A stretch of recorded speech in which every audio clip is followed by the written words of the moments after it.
എല്ലാവർക്കും നമസ്കാരം. IFPHന്റെ 1893 ദിവസത്തെ മലയാളം പരിപാടിയിലേക്ക് സ്വാഗതം. ആദ്യമായി ഒരു നിമിഷമാണ് പ്രാർത്ഥന. നന്ദി. ഇന്ന് നമ്മുടെ അതിഥി doctor Bindu BR, centre head Vidyadhiraja neuro development centre, Thiruvananthapuram. Lecturer, organon of medicine, department homoeopathy, organon of medicine, വിദ്യാലയ ഹോമിയോ മെഡിക്കൽ ട്രിവാൻഡ്രം. നമുക്കെല്ലാം അറിയാം, ഡോക്ടർ ബിന്ദുവിനെ കുറിച്ച് കൂടുതൽ ആമുഖത്തിന്റെ ആവശ്യമില്ല.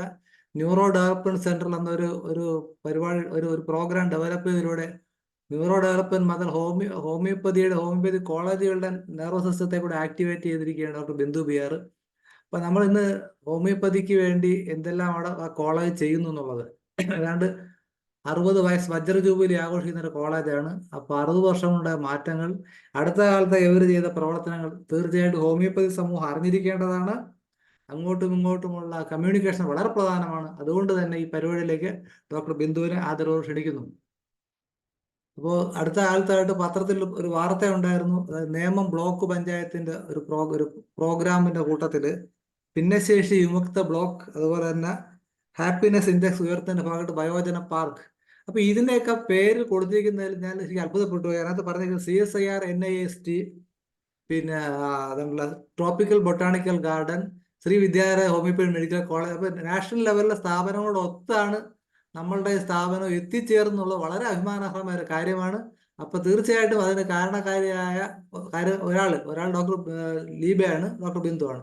അവരെ വേദിയിലേക്ക് കൊണ്ടുവരിക, അഭിനന്ദിക്കുക, അതോടൊപ്പം അവരെ കേൾക്കുക എന്നുള്ളത് നമ്മുടെ ഒരു കർത്തവ്യമായിട്ട് കരുതുന്നു. Doctor Bindu, please. ശരിക്കും ഇത് പ്രോജക്റ്റ് പറയുമ്പോൾ എനിക്ക് ഡോക്ടർ സരീഷിനെ വിസ്മരിക്കാൻ പറ്റില്ല. കാര്യം നമ്മുടെ കമ്മ്യൂണിറ്റി മെഡിസിനിലെ ഡോക്ടർ സരീഷാണ് ഞങ്ങളെ ആ ബ്ലോക്കിലേക്ക് ഇൻട്രൊഡ്യൂസ് ചെയ്തിട്ട് ബ്ലോക്കിന്റെ പരിപാടികളിൽ കൊണ്ടുപോയത്. സരീഷ് ഒരു ദിവസം അവിടെ പോയപ്പോ ഇങ്ങനെ അവിടെ എന്താണ് ഡിസബിലിറ്റി ഫ്രീ പഞ്ചായത്ത് അല്ലെങ്കിൽ ബ്ലോക്ക് എന്നുള്ള ഒരു ആശയം പറഞ്ഞപ്പോൾ സരീഷിന് തോന്നിയോണ്ട് സരീഷ് എന്നെ വിളിക്കുകയും ഒരു പ്രോജക്റ്റ് സബ്മിറ്റ് ചെയ്യാൻ പറഞ്ഞിട്ട് ഞാൻ അതിന്റെ ഉടനെ വെച്ചാൽ തലേദിവസം രാത്രി പിറ്റേന്ന് പ്രസന്റ് ചെയ്യാൻ വേണ്ടിയിട്ട് ഒരു പ്രോജക്റ്റ് തയ്യാറാക്കി കൊടുക്കുകയാണ് ചെയ്തത്. അപ്പൊ അത് ശരിക്കും പറഞ്ഞാൽ ക്രെഡിറ്റ് സരീഷിനാണ് കൊടുക്കേണ്ടത്. കാര്യം സരീഷ് അങ്ങനൊരു സ്ഥാപനം ഉണ്ടെന്നും ഒക്കെ അവിടെ പറഞ്ഞത് സരീഷാണ്. അതിനുശേഷമാണ് പോയപ്പോഴാണ് ശരിക്കും ദീപയുടെ പ്രോജക്റ്റ് അതിനേക്കാൾ ഒരുപാട് നാൾ മുമ്പേ സബ്മിറ്റ് ചെയ്തതാണ്. അതിന് വലിയ നാഷണൽ ലെവലിൽ ശ്രദ്ധ ആകർഷിച്ചു എന്ന് തന്നെ പറയാം. ഒരുപാട് ഫണ്ടിങ്ങോടുകൂടി ശരിക്കും നാഷണൽ ലെവലിൽ അത് ഏറ്റെടുത്തു എന്നാണ് ആ ബ്ലോക്ക് ഡെവലപ്മെന്റ് ഓഫീസർ അറിയിച്ചത്. ഒത്തിരി സന്തോഷമായി അത് കേട്ടപ്പോൾ. കാര്യം നമ്മുടെ കോളേജിന്റെ രണ്ടാമത്തെ പ്രോജക്റ്റ് എന്നുള്ള രീതിയിൽ ഞങ്ങൾക്ക് ഇത് സബ്മിറ്റ് ചെയ്യാനും പറ്റി.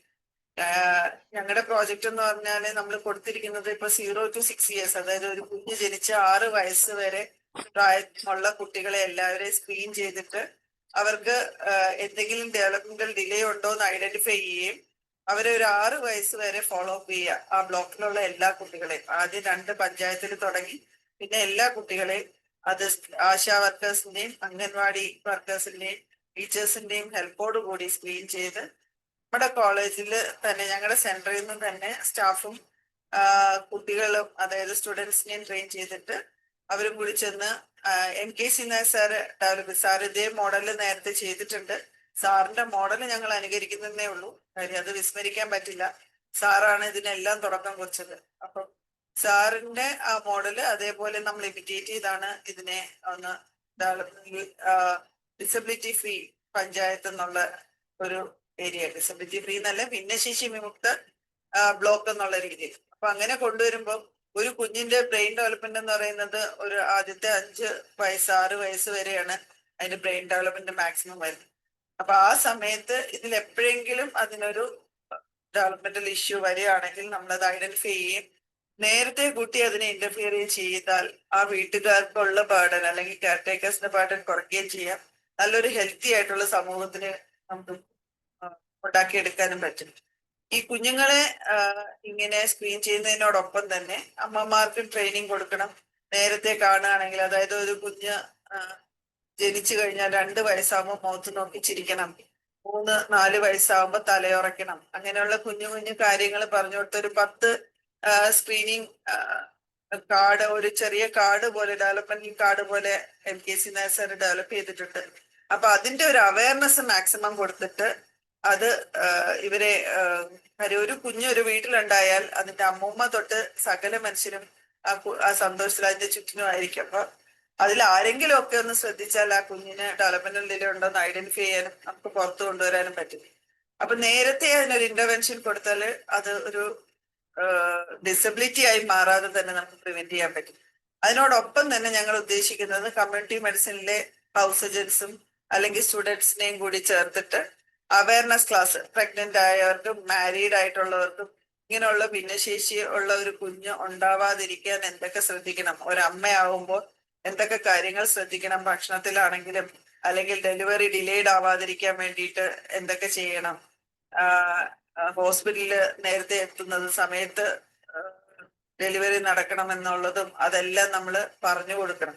അപ്പൊ അങ്ങനെ ഒരു അവയർനെസ് കൊടുക്കാൻ നമ്മുടെ സ്റ്റുഡൻസിന്റെ ഹെൽപ്പോട് കൂടി അങ്ങനെ ഒരു അവയർനെസ് ക്ലാസ്സും, അതുപോലെ ഒരു ടീനേജ് ഉള്ള അഡോളസൻസിൽ ഉള്ള കുട്ടികൾക്ക് ഒരു ഹെൽത്തി വുമൺ ആവാനായിട്ട്, അതായത് ആ ഒരു പ്യൂബർട്ടിയുടെ സമയത്ത് കഴിക്കുന്ന ആഹാരം പോലെ ഇരിക്കും അവർക്ക് നല്ല ഹൈറ്റും ഒക്കെ വെക്കാൻ. അപ്പൊ ആരോഗ്യമുള്ള ഒരു സ്ത്രീക്ക് മാത്രമേ ആരോഗ്യമുള്ള ഒരു അമ്മയാകാനും അതിലൂടെ ആരോഗ്യമുള്ള ഒരു കുഞ്ഞ് ജനിക്കാനും സാധ്യതയുള്ളൂ. അപ്പൊ അവര് തൊട്ട് ഒരു ടീനേജ് തൊട്ട് ഉള്ള കുട്ടികൾക്ക് ഈ അവയർനെസ് കൊടുത്തിട്ട് സ്ലോലി, ഒറ്റയടിക്ക് നമുക്ക് പറയാൻ പറ്റില്ല അത് ഭിന്നശേഷി വിമുക്തമാകുന്നു, പക്ഷെ നമുക്ക് അതിലേക്കുള്ള വഴി കാണിച്ചു കൊടുക്കാനും നമുക്കത് ഡെവലപ്പ് ചെയ്ത് കൊണ്ടുവരാനും പറ്റും. ഇതാണ് ഞങ്ങളുടെ പ്രോജക്റ്റ്. പ്രോജക്റ്റിനെ പറ്റി പറയുമ്പോ ഇതാണ് ഉള്ളത്. ഓക്കെ, അത് വളരെ വിപ്ലവകരമായൊരു തീരുമാനം, പരിപാടി. കാരണം വെച്ചാല് ഇത്രയധികം ഇൻഡിവിജ്വലിസ്റ്റിക് ആയിട്ട് മെഡിസിൻ വേറെ ഇല്ലല്ലോ. മാത്രമല്ല, ഈ ട്രാൻസ്ഫോർമേഷൻ വരുത്താനും അതേസമയം പ്രഗ്നന്റ് ആയവർക്ക് ദോഷം ഉണ്ടാകാതിരിക്കാനും കഴിയുന്ന ഒരു മെഡിസിനാണ്. മാത്രമല്ല, കുട്ടികളെ സംബന്ധിച്ച് അഡ്മിനിസ്ട്രേഷൻ എളുപ്പമാണ്. ഇൻഡിവിജ്വലൈസ് ട്രീറ്റ്മെന്റ് ആണല്ലോ ശരിക്കും വേണ്ടത്. അതവിടെ അപ്പൊ ലഭ്യമായിരിക്കും. നമ്മൾ ശരിക്കും മെഡിസിൻ ഫ്രീ ആയിട്ട് മെഡിസിനൽ ക്യാമ്പ് നടത്തുന്നുണ്ട്, അതിന്റെ കൂടെ സ്ക്രീനിങ് നടത്തുന്നുണ്ട്. പിന്നെ ഡെയിലി എല്ലാ മാസവും നമ്മള് ടീം അവിടെ പോയിട്ട് ഇവരെ എല്ലാം വിളിച്ച് ഉറപ്പുവരുത്തും. അവര് നമ്മുടെ സെന്ററിൽ വന്നില്ലെങ്കിലും അടുത്തുള്ള ഏതെങ്കിലും ഏർലി ഇന്റർവെൻഷൻ സെന്ററിൽ പോയിട്ടുണ്ടോ, കുഞ്ഞിനിപ്പോ എന്തൊക്കെ തെറാപ്പി കൊടുക്കുന്നുണ്ട്, കുഞ്ഞിന്റെ ആ പണ്ട് വന്ന ഡിലേ ഇപ്പൊ ശരിയായിട്ടുണ്ടോ എന്നുള്ള ഒരു ഫോളോ അപ്പും കൂടി ചെയ്യാനാണ് ഉദ്ദേശിക്കുന്നത് കോളേജിൽ. അപ്പൊ ഇതിനെ കുറിച്ചൊരു സർവേ നടത്തിയാൽ എത്രത്തോളം ഇത് ഫീസിബിലിറ്റി, അത് മാത്രം എത്രത്തോളം നമുക്ക് ആ ഒരു പ്രിവലൻസ് ഓഫ് ദിസ് കണ്ടീഷൻ അത് നോക്കിയിട്ടുണ്ടോ? അത് ശരിക്കും MKC സാർ സ്റ്റഡി ചെയ്ത ഒരു 3 സ്റ്റഡിയുടെ ബേസിലാണ് ഞങ്ങൾ ഇങ്ങനെ ചെയ്യാന്ന് വിചാരിച്ചത്. സാർ ആലപ്പുഴ ചെയ്തിട്ടുണ്ട്, ട്രിവാൻഡ്രത്തും മൊത്തം അംഗൻവാടി വർക്കേഴ്സിനെ വെച്ചിട്ടും അതുപോലെ ആശാ വർക്കേഴ്സിനെ വെച്ചിട്ടും ഒരു സ്റ്റഡി ചെയ്തു. ഇതിലെല്ലാം 2.1% ഉണ്ട് ഡിഫറെന്റ്ലി ഏബിൾഡ് ആയിട്ടുള്ള കുട്ടികൾ ഉണ്ടെന്നാണ് ഐഡന്റിഫൈ ചെയ്തത്. അപ്പൊ അങ്ങനെയാണെങ്കിൽ നമ്മുടെ ഈ ഒരു ബ്ലോക്കിലും ഉണ്ടാവുമല്ലോ. അപ്പൊ അത്രയും പോപ്പുലേഷനിലേക്ക് അത്രയും പേരെ നമുക്ക് ആ ഒരു ബ്ലോക്കിനെ ഭിന്നശേഷി വിമുക്തമാക്കിയാൽ സിമിലർ ആയിട്ട് ഗവൺമെന്റിന് ഇതേ പ്രോജക്റ്റ് ബാക്കിയുള്ളവർക്ക് ഇംപ്ലിമെന്റ് ചെയ്യാം. അങ്ങനെ ഫ്യൂച്ചറിൽ ഇപ്പൊ നമ്മൾ കേരളം മുന്നോട്ട് പോവുകയാണല്ലോ ശരിക്കും, അതിദാരിദ്ര്യ വിമുക്തമായി എന്ന് നമ്മൾ റീസെന്റ് കേട്ടതേ ഉള്ളൂ. അതേപോലെ ഒരു ഭിന്നശേഷി വിമുക്ത കേരളം ഭാവിയിൽ വരാൻ പറ്റുമെങ്കിൽ ലോകത്തിന് തന്നെ ഒരു മാതൃകയാക്കാൻ പറ്റുള്ളൂ. അതിന് ഒരു ചെറിയ സ്റ്റെപ്പ് നമ്മളെ കൊണ്ട് പറ്റുമെങ്കിൽ അത് നമുക്ക് ചെയ്യാവുന്നതല്ലേ ഉള്ളൂ. അതെ, എല്ലാ തുടക്കങ്ങളും ഇവിടെ ചെറുതാണല്ലോ. അപ്പൊ തീർച്ചയായിട്ടും സാധ്യതയുണ്ട്. അപ്പൊ ഈ 2.1% ആണെന്നുള്ളതാണ് ഇപ്പോഴത്തെ ഒരു കണക്ക്, അല്ലെ? അപ്പൊ നമുക്ക് അവിടെ ആ ഒരു ഇപ്പം ഒരു പഞ്ചായത്തിലെ 2 വാർഡുകളാണ്, എങ്ങനെയാണ്? ശരിക്കും ഒരു ബ്ലോക്കില് 2 പഞ്ചായത്തില് നമ്മൾ തുടങ്ങുന്നു, എന്നിട്ട് ആ ബ്ലോക്ക് മൊത്തം ഏറ്റെടുക്കുന്നു. അങ്ങനെയാണ് വിചാരിക്കുന്നത്. ആദ്യം ഒരു ബ്ലോക്കിൽ 2 പഞ്ചായത്ത്, 2 പഞ്ചായത്ത് റാൻഡംലി 2 പഞ്ചായത്തിനെ സെലക്ട് ചെയ്യുന്നു. ഒരു എന്നിട്ട് അവിടെ പഞ്ചായത്തിൽ 30,000 to 40,000 പോപ്പുലേഷൻ വരൂല്ലേ? അതെ അതെ. അപ്പൊ ശരിക്കും ഇതിന് ഹെൽപ്ഫുൾ എന്ന് പറഞ്ഞു കഴിഞ്ഞാൽ ഇപ്പം അംഗൻവാടി വർക്കേഴ്സിന്റെ എല്ലാം, അംഗൻവാടി ടീച്ചേഴ്സിന്റെ ഒരു ഡേറ്റ ഉണ്ടാവുമല്ലോ, ആശാ വർക്കേഴ്സിന്റെ ഒക്കെ.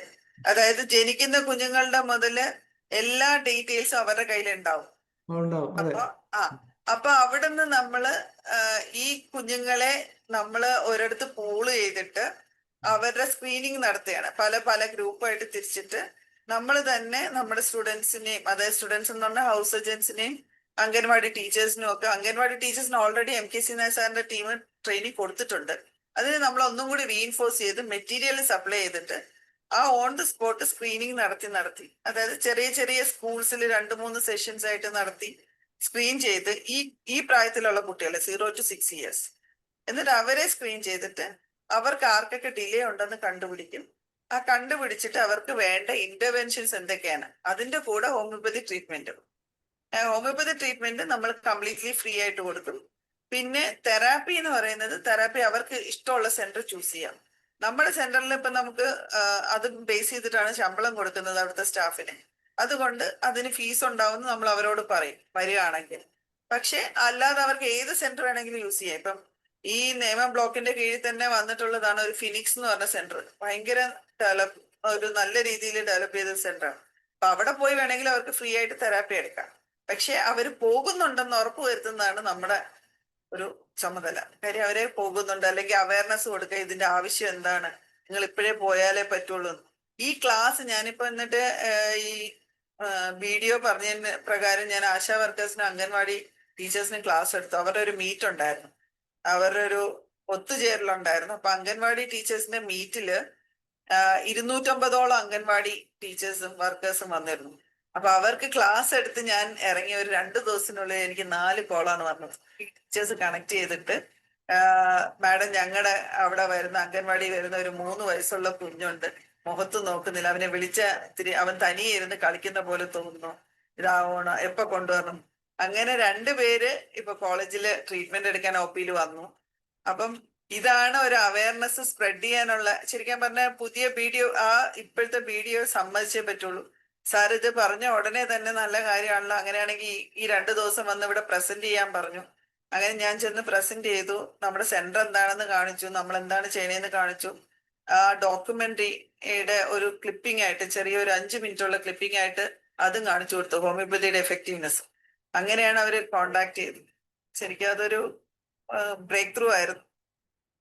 അതായത് ഏതാണ്ട് 1 വർഷത്തോളം മുമ്പാണെന്ന് തോന്നുന്നത്, ഇവിടെ കാട്ടാക്കട ഭാഗത്ത് ഒരു സ്ഥലത്ത് അവിടെ ഇതിനൊക്കെ ഒരു ഹോം ഒരു ഇതുണ്ട്, കന്യാസ്ത്രീകൾ നടത്തുന്ന സ്ഥലമാണ്. അപ്പൊ അവിടെ വെച്ച് നമ്മൾ നേമം ബ്ലോക്ക് പഞ്ചായത്തിന്റെ പ്രസിഡന്റ് മാഡം ഉണ്ടായിരുന്നു. അപ്പൊ ഞാൻ അവരോട് പറയണ്ടേ, മാഡത്തിന്റെ ബ്ലോക്കിൽ തന്നെ ഇങ്ങനെ ഒരു സ്ഥാപനം ഉണ്ടെന്ന് പറയുകയുണ്ടായി. അപ്പോഴാണ് ഞാൻ അത് ഒരിക്കൽ പറഞ്ഞിരുന്നു.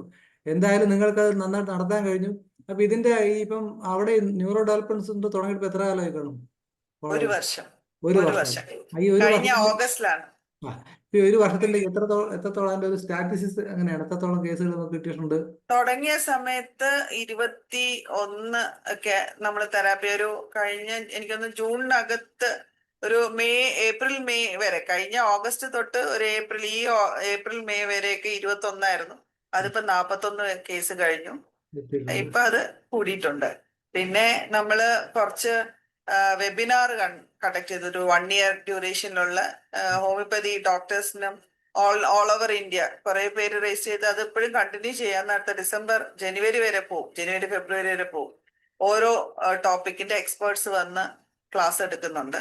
അതുപോലെ ഫസ്റ്റ് ആനിവേഴ്സറി 24-നായിരുന്നു. അന്ന് നമ്മള് തമ്പാനൂര് ഹോട്ടലിൽ വെച്ചിട്ടായിരുന്നു, ഹോട്ടൽ റെസിഡൻസിയിലായിരുന്നു. അപ്പം അവിടെ വെച്ച് മുഹമ്മദ് കുഞ്ഞു സാറിന്റെ സെഷൻ ഉണ്ടായിരുന്നു. അങ്ങനെ എക്സ്പേർട്സിന്റെ കുറച്ച് സെഷൻ, ഏകദേശം 76 പേര് പാർട്ടിസിപ്പേറ്റ് ചെയ്തു. അത് നല്ലൊരു ഹാൻഡ്സ് ഓൺ ട്രെയിനിങ് ആയിരുന്നു. എന്ന് വെച്ചാൽ സ്റ്റുഡൻസിനും ഡോക്ടേഴ്സിനും വന്നിട്ട് ഓരോ ഇതിനെ പറ്റി അറിയാം, എന്തൊക്കെ ടൂൾസ് യൂസ് ചെയ്യുന്നു ഒക്കെ കൃത്യമായി അറിയാനും ഇതെങ്ങനെ ഐഡന്റിഫൈ ചെയ്യണം എന്നൊക്കെ ഉള്ള ഒരു ട്രെയിനിങ് സെഷൻ ആയിരുന്നു. പിന്നെ ഇന്റർവെൻഷൻ ആണ് വേണ്ടത് അല്ലേ? അതെ, ഇനിയിപ്പോ അടുത്തത് നമ്മൾ പ്ലാൻ ചെയ്തിരിക്കുന്ന നമ്മുടെ കോളേജിന്റെ ലൊക്കാലിറ്റിയിലുള്ള കുറച്ച് സ്കൂൾസ് ഐഡന്റിഫൈ ചെയ്തിട്ടുണ്ട്, പ്രീ സ്കൂൾസ്.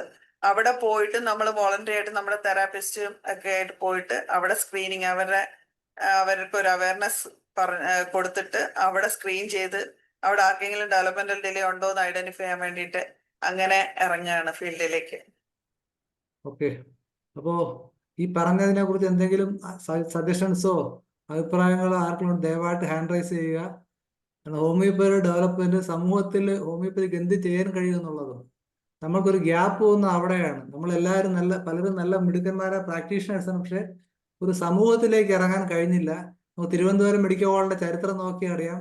Doctor K N. പൈയുടെ നേതൃത്വത്തിൽ വളരെ പ്രഗത്ഭരായ ദൈവതുല്യന്മാരായ ഡോക്ടർമാരെ സമൂഹത്തിലേക്ക് ഇറങ്ങി ചെന്നിട്ടാണ് രോഗികളെ കാണുകയും മെഡിക്കൽ കോളേജിന് അതിന്റെ പ്രാധാന്യത്തെക്കുറിച്ച് മനസ്സിലാക്കുകയും അതിലൂടെ അവരൊന്ന് വളരുകയാണ് ചെയ്തത്. അപ്പൊ നമ്മുടെ ഭാഗത്ത് ആ ഒരു അല്പം ഡിലേ വന്നിട്ടുണ്ട്, ഡെവലപ്മെന്റ് ഡിലേ ആകുമ്പോൾ നമ്മുടെ ഭാഗത്തുണ്ട്.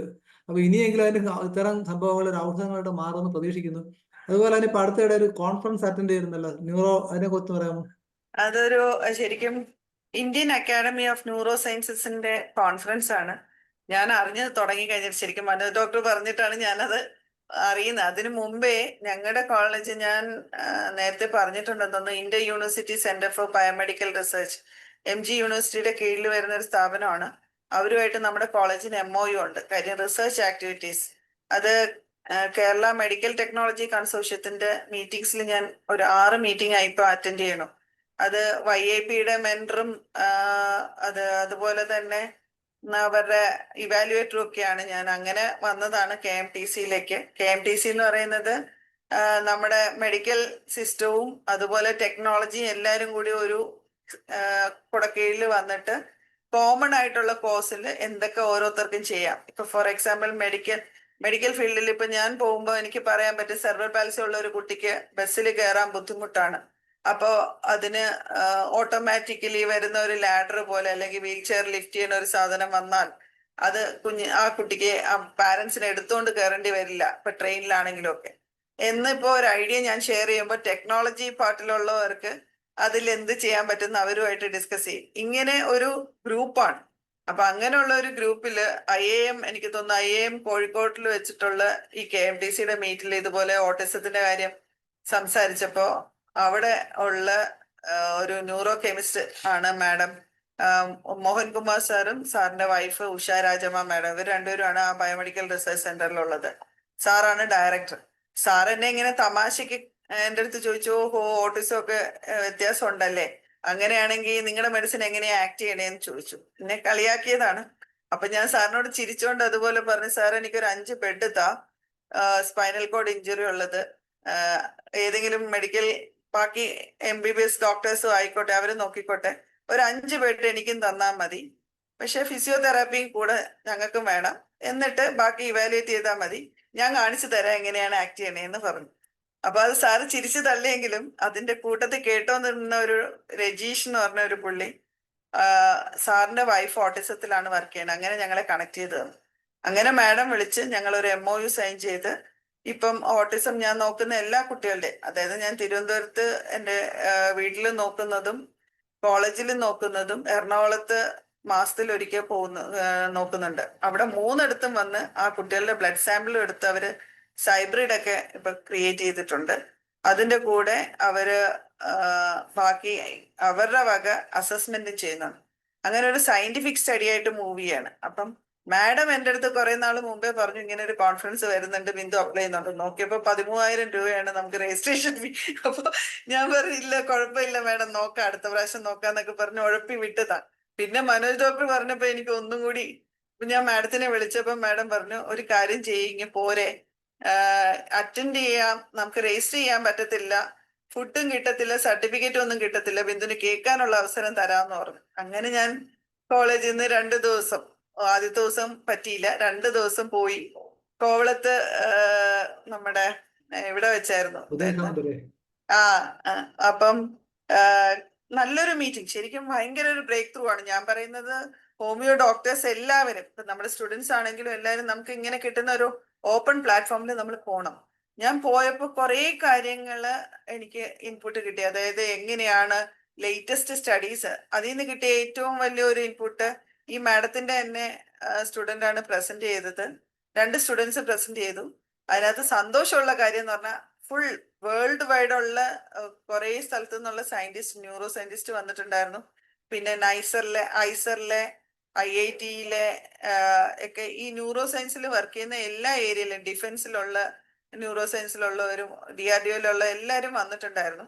അവരുടെ മുന്നിൽ എഴുതി കാണിച്ചു, ശരിക്കും പറഞ്ഞ അക്നോളജ്മെന്റ് എൻ്റെ പേര് വെച്ചിട്ട്, അതായത് ക്ലിനിക്കൽ എക്സ്പെർട്ടൈസ്, ക്ലിനിക്കൽ എക്സ്പെർട്ടൈസ് എന്ന് പറഞ്ഞിട്ട് മാഡത്തിന്റെ PhD സ്റ്റുഡന്റ് പ്രസന്റ് ചെയ്തത്. അത് എന്നെ സംബന്ധിച്ചുള്ള ഒരു പ്രൗഡ് മൊമെന്റ് ആയിരുന്നു. കാര്യം എത്രയും വലിയ സയന്റിസ്റ്റിന്റെ മുന്നിൽ ഒരു ഹോമിയോ കോളേജിലെ സ്റ്റാഫ് എന്ന് പറഞ്ഞ് അവരങ്ങനെ തന്നെ എഴുതിയിരുന്നു, SVRHMC ഡോക്ടർ ബിന്ദു ബിആർ അവർ ക്ലിനിക്കൽ എക്സ്പെർട്ടൈസ്. അപ്പൊ അത് ഭയങ്കര അഭിമാനം തോന്നിയ ഒരു സമയമായിരുന്നു. അതുപോലെ തന്നെ കിട്ടിയ ഇൻപുട്ട് എന്ന് പറഞ്ഞാല് മാഡം ഇന്ററാക്ട് ചെയ്ത് തന്നെ ഒരുപാട് പേരെ മാഡവും സാറും പരിചയപ്പെടുത്തി. ഹോമിയോപ്പതി ഡോക്ടറാണ്, but she's A very good clinician working in neuro area എന്നൊക്കെ പറഞ്ഞ് പരിചയപ്പെടുത്തിയപ്പം ഭയങ്കര സന്തോഷം തോന്നി. അപ്പൊ അതിനകത്ത് US നിന്നുള്ള ഒരു സയന്റിസ്റ്റ് എൻ്റെ അടുത്ത് പറയുകയും ചെയ്തു, പുള്ളിയുടെ ന്യൂയോർക്കിലെ ലാബിന്റെ തൊട്ടടുത്ത ലാബില് ഓട്ടിസത്തിന്റെ റാറ്റ് മോഡൽസ് ഉണ്ട്, so we can try something out of that എന്ന് പറഞ്ഞു. അപ്പം അവരിങ്ങോട്ട് തന്നെ ചോദിച്ചു, മാഡത്തിന്റെ അടുത്ത് ചോദിച്ചു, ഹോമിയോപ്പതിയിൽ അത്രയും DRDOയിലെ സയന്റിസ്റ്റ് മാഡത്തിന്റെ അടുത്ത് ചോദിച്ചു, സയന്റിഫിക് ആയിട്ട് ചോദിച്ചു, ഹോമിയോപ്പതിയിൽ റിസൾട്ട് ഉണ്ട്, do you think any change in with homoeopathy medicine എന്ന് ചോദിച്ചു. അപ്പൊ മാഡം പറഞ്ഞു, I am working with her since 1.5 years and I am seeing the change and people are considering her as God. Only because of her, my PhD students are getting enough samples for PhD studies. അല്ലെങ്കിൽ ആ 2 സ്റ്റഡിയും complete ചെയ്യില്ലായിരുന്നു എന്ന് madam പറഞ്ഞപ്പോഴൊക്കെ ഒരു വല്ലാത്ത അഭിമാനവും സന്തോഷവും തോന്നി. അവിടെ എനിക്ക് സർട്ടിഫിക്കറ്റും വേണ്ടാന്ന് തോന്നി, ഒന്നും വേണ്ട, ഫുഡും ഇല്ലെങ്കിൽ ഞാൻ വീട്ടിൽ നിന്ന് ഫുഡ് കൊണ്ടുപോയാണ് കഴിച്ചത്. എന്നാലും ഭയങ്കര സന്തോഷം തോന്നി. എന്ന് വെച്ചാൽ ഞാൻ അറ്റൻഡ് ചെയ്തല്ലോ, പറ്റിയതല്ലോ എന്നും പറഞ്ഞിട്ട്. പിന്നെ മനസ്സിലായത് കാര്യം, ഇപ്പൊ നമുക്കറിയില്ല ഈ ഗിനിയ ഉണ്ടല്ലോ, നമ്മളെ ഈ പുസ്തകപ്പുഴു പോലുള്ള അതിന്റെയൊക്കെ അതുപോലെ ചെറിയ ചെറിയ ആനിമൽസിൽ ഇവര് റിസർച്ച് നടത്തുന്നുണ്ട്, ന്യൂറോ റിലേറ്റഡ്. സോ അതൊക്കെ ഒരു പുതിയ ഇൻപുട്ട് ആയിരുന്നു. എന്ന് വെച്ചാൽ അതൊക്കെ എന്ന് പറഞ്ഞാൽ റാറ്റ് മോഡൽസ് മാത്രമേ നമുക്ക് അറിയാവുള്ളൂ, അല്ലെങ്കിൽ ഗിനിപിക്കിനെ മാത്രമേ നമുക്ക് അറിയാവുള്ളൂ. പക്ഷെ ഇത്രയും ചെറിയ സാധനങ്ങളിൽ പോലും നമ്മുടെ നെർവസ് സിസ്റ്റം അല്ലെങ്കിൽ സ്പൈനൽ കോഡുമായിട്ട് റിലേറ്റഡ് ആയിട്ട് അവർ വർക്ക് നടത്തുന്നു എന്ന് നമുക്ക് മനസ്സിലായി. അപ്പൊ അതുപോലെ അത് റിലേറ്റഡ് നമുക്ക് എന്തെങ്കിലുമൊക്കെ മാർക്കേഴ്സിൽ നമുക്ക് ടെസ്റ്റ് നടത്താം എന്ന് എനിക്ക് മനസ്സിലായി. അതേപോലെ കിട്ടിയ ഒരു ഇൻപുട്ട് എന്ന് പറഞ്ഞാല് വിറ്റമിൻ ഡി ഡെഫിഷ്യൻസി ഉള്ള അമ്മമാർക്ക് വിറ്റമിൻ ഡി ഡെഫിഷ്യൻസി ഉണ്ടെങ്കിൽ കുഞ്ഞുങ്ങളിൽ ന്യൂറോ ഡെവലപ്മെന്റ് ഡിസോർഡേഴ്സ് വരാമെന്ന്. അത് ഒരു പുതിയ ബ്രേക്ക് ത്രൂ ആയിരുന്നു. കാര്യം നമ്മള് ഫോളിക് ആസിഡ്, അയൺ ഒക്കെ നമ്മൾ നോക്കുന്നുണ്ട്, പക്ഷെ ഒരിക്കലും അമ്മമാരിലെ വിറ്റമിൻ ഡി നമ്മൾ നോക്കാറില്ല. സോ പുതിയ അടുത്ത തലമുറയ്ക്ക് നമുക്ക് പറഞ്ഞു കൊടുക്കാം, നിങ്ങൾ നോക്കണേ, പ്രഗ്നന്റ് ആകുമ്പോഴത്തേക്കും വിറ്റമിൻ ഡി ഉണ്ടോ എന്ന് നോക്കണേ എന്നുള്ളത് പറഞ്ഞു കൊടുക്കാനുള്ള ഒരു ഇൻപുട്ട് കിട്ടി. അങ്ങനെ കുറെ കുഞ്ഞു കുഞ്ഞു സാധനങ്ങളാണെങ്കിൽ അത് ഭയങ്കര ഇൻഫോർമേറ്റീവ് ആയിട്ട് തോന്നി. പിന്നെ ഒരുപാട് പേര്, കുറച്ച് പേര്, 3-4 സയന്റിസ്റ്റുകൾ വന്ന് എൻ്റെ കാർഡ് മേടിച്ചുകൊണ്ട് പോയി. സോ അതൊക്കെ കൊളാബറേറ്റ് ചെയ്ത് വർക്ക് ചെയ്യുന്ന അവിടെ അതുപോലെ സന്തോഷം ഉണ്ടായതാണ്. അതിനു മുമ്പുള്ള ഒരു മീറ്റിങ്ങിന് പോയപ്പോഴാണ് ബിന്ദു ജോണിന്റെയും വിനു കൃഷ്ണന്റെ കൂടെ വർക്ക് ചെയ്യുന്ന ഒരു തിരുമല ബേസ് ചെയ്തിട്ടുള്ള ഒരു റിസർച്ച് ഇൻസ്റ്റിറ്റ്യൂട്ട് ഉണ്ട്. ആ സാറ് പറഞ്ഞു, എനിക്ക് ഹോമിയോപ്പതിയുടെ റിസൾട്ട് അങ്ങനെ അറിയാം, പക്ഷെ ഓട്ടിസത്തിന്റെ ഞാൻ ഇപ്പോഴാണ് കേൾക്കുന്നത് എന്ന് പറഞ്ഞു. പുള്ളി കാർഡ് തന്നു, ഹോമിയോപ്പതി നമുക്ക് എന്തെങ്കിലും ചെയ്യാൻ പറ്റിയ നല്ല കാര്യമായിരുന്നു എന്ന് പറഞ്ഞു. സോ ഇതൊക്കെ നമ്മുടെ ഈ ഹോമിയോപ്പതി ഫ്രട്ടേണിറ്റിയിൽ മാത്രം നിന്ന് കറങ്ങിയാൽ നമുക്കിത് എത്തിക്കാൻ പറ്റൂല എന്നാണ് തോന്നുന്നത്. നമ്മൾ കെമിസ്ട്രി, ഫിസിക്സ്, ന്യൂറോ സയൻസ് ഇങ്ങനെയുള്ള എല്ലാ ഏരിയയിലും നമ്മളെ കൊണ്ട് പറ്റുന്നിടത്ത് പോണം എന്നാണ് ഞാൻ പറയുന്നത്. പറ്റുന്നവരോടെല്ലാം സംസാരിക്കാൻ പറ്റുമെങ്കിൽ അത് വലിയ കാര്യമാണ്.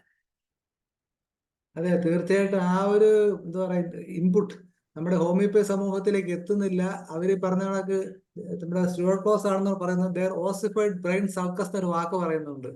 നമ്മൾ കുറച്ച് മെഡിസിൻസ് പഠിച്ചിട്ട് ഒരു ക്ലിനിക്കിൽ അങ്ങനെ ഒതുങ്ങിയിരുന്ന് പോവുകയാണ്, ഈ ശരിക്കും പുറത്തുള്ള പൾസ് അറിയുന്നില്ല എന്നുള്ളതാണ്. അപ്പൊ അത് വളരെ പ്രധാനം. കാലം മാറി. നമുക്ക് പറ്റിയ ഒരു പരാജയം എന്ന് പറഞ്ഞു കഴിഞ്ഞാല് ഒരു സ്റ്റേജ് വരെ നമ്മൾ പാരലായിട്ട് പോയി. അവസാനം ഈ ആമയും മുയലും പോലെയായി. ഈ പറഞ്ഞ പോലെ ആമ കയറി പോയി മുയൽ പുറകെയായി പോയി. കാരണം നമ്മൾ വളരെ കോൺഫിഡൻറ്റ്, നമുക്ക് അവർക്ക് ചെയ്യാൻ പറ്റാത്ത കാര്യം നമുക്ക് ചെയ്യാൻ പറ്റുന്നുണ്ട്. നമ്മളെന്താ വിചാരിച്ച് ഇന്ന് തുടരുമെന്ന്. പക്ഷെ എന്ത് പറ്റി?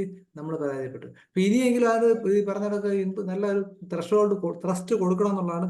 അതുപോലെ ഇതുണ്ടല്ലോ, ഈ എന്താ പറയാനല്ലോ, ന്യൂറോ ഡൈവർജന്റ് യൂണിറ്റുകളെ കുറിച്ച്, അതിനെ കുറിച്ച് എന്താ പറയാനുള്ളത്?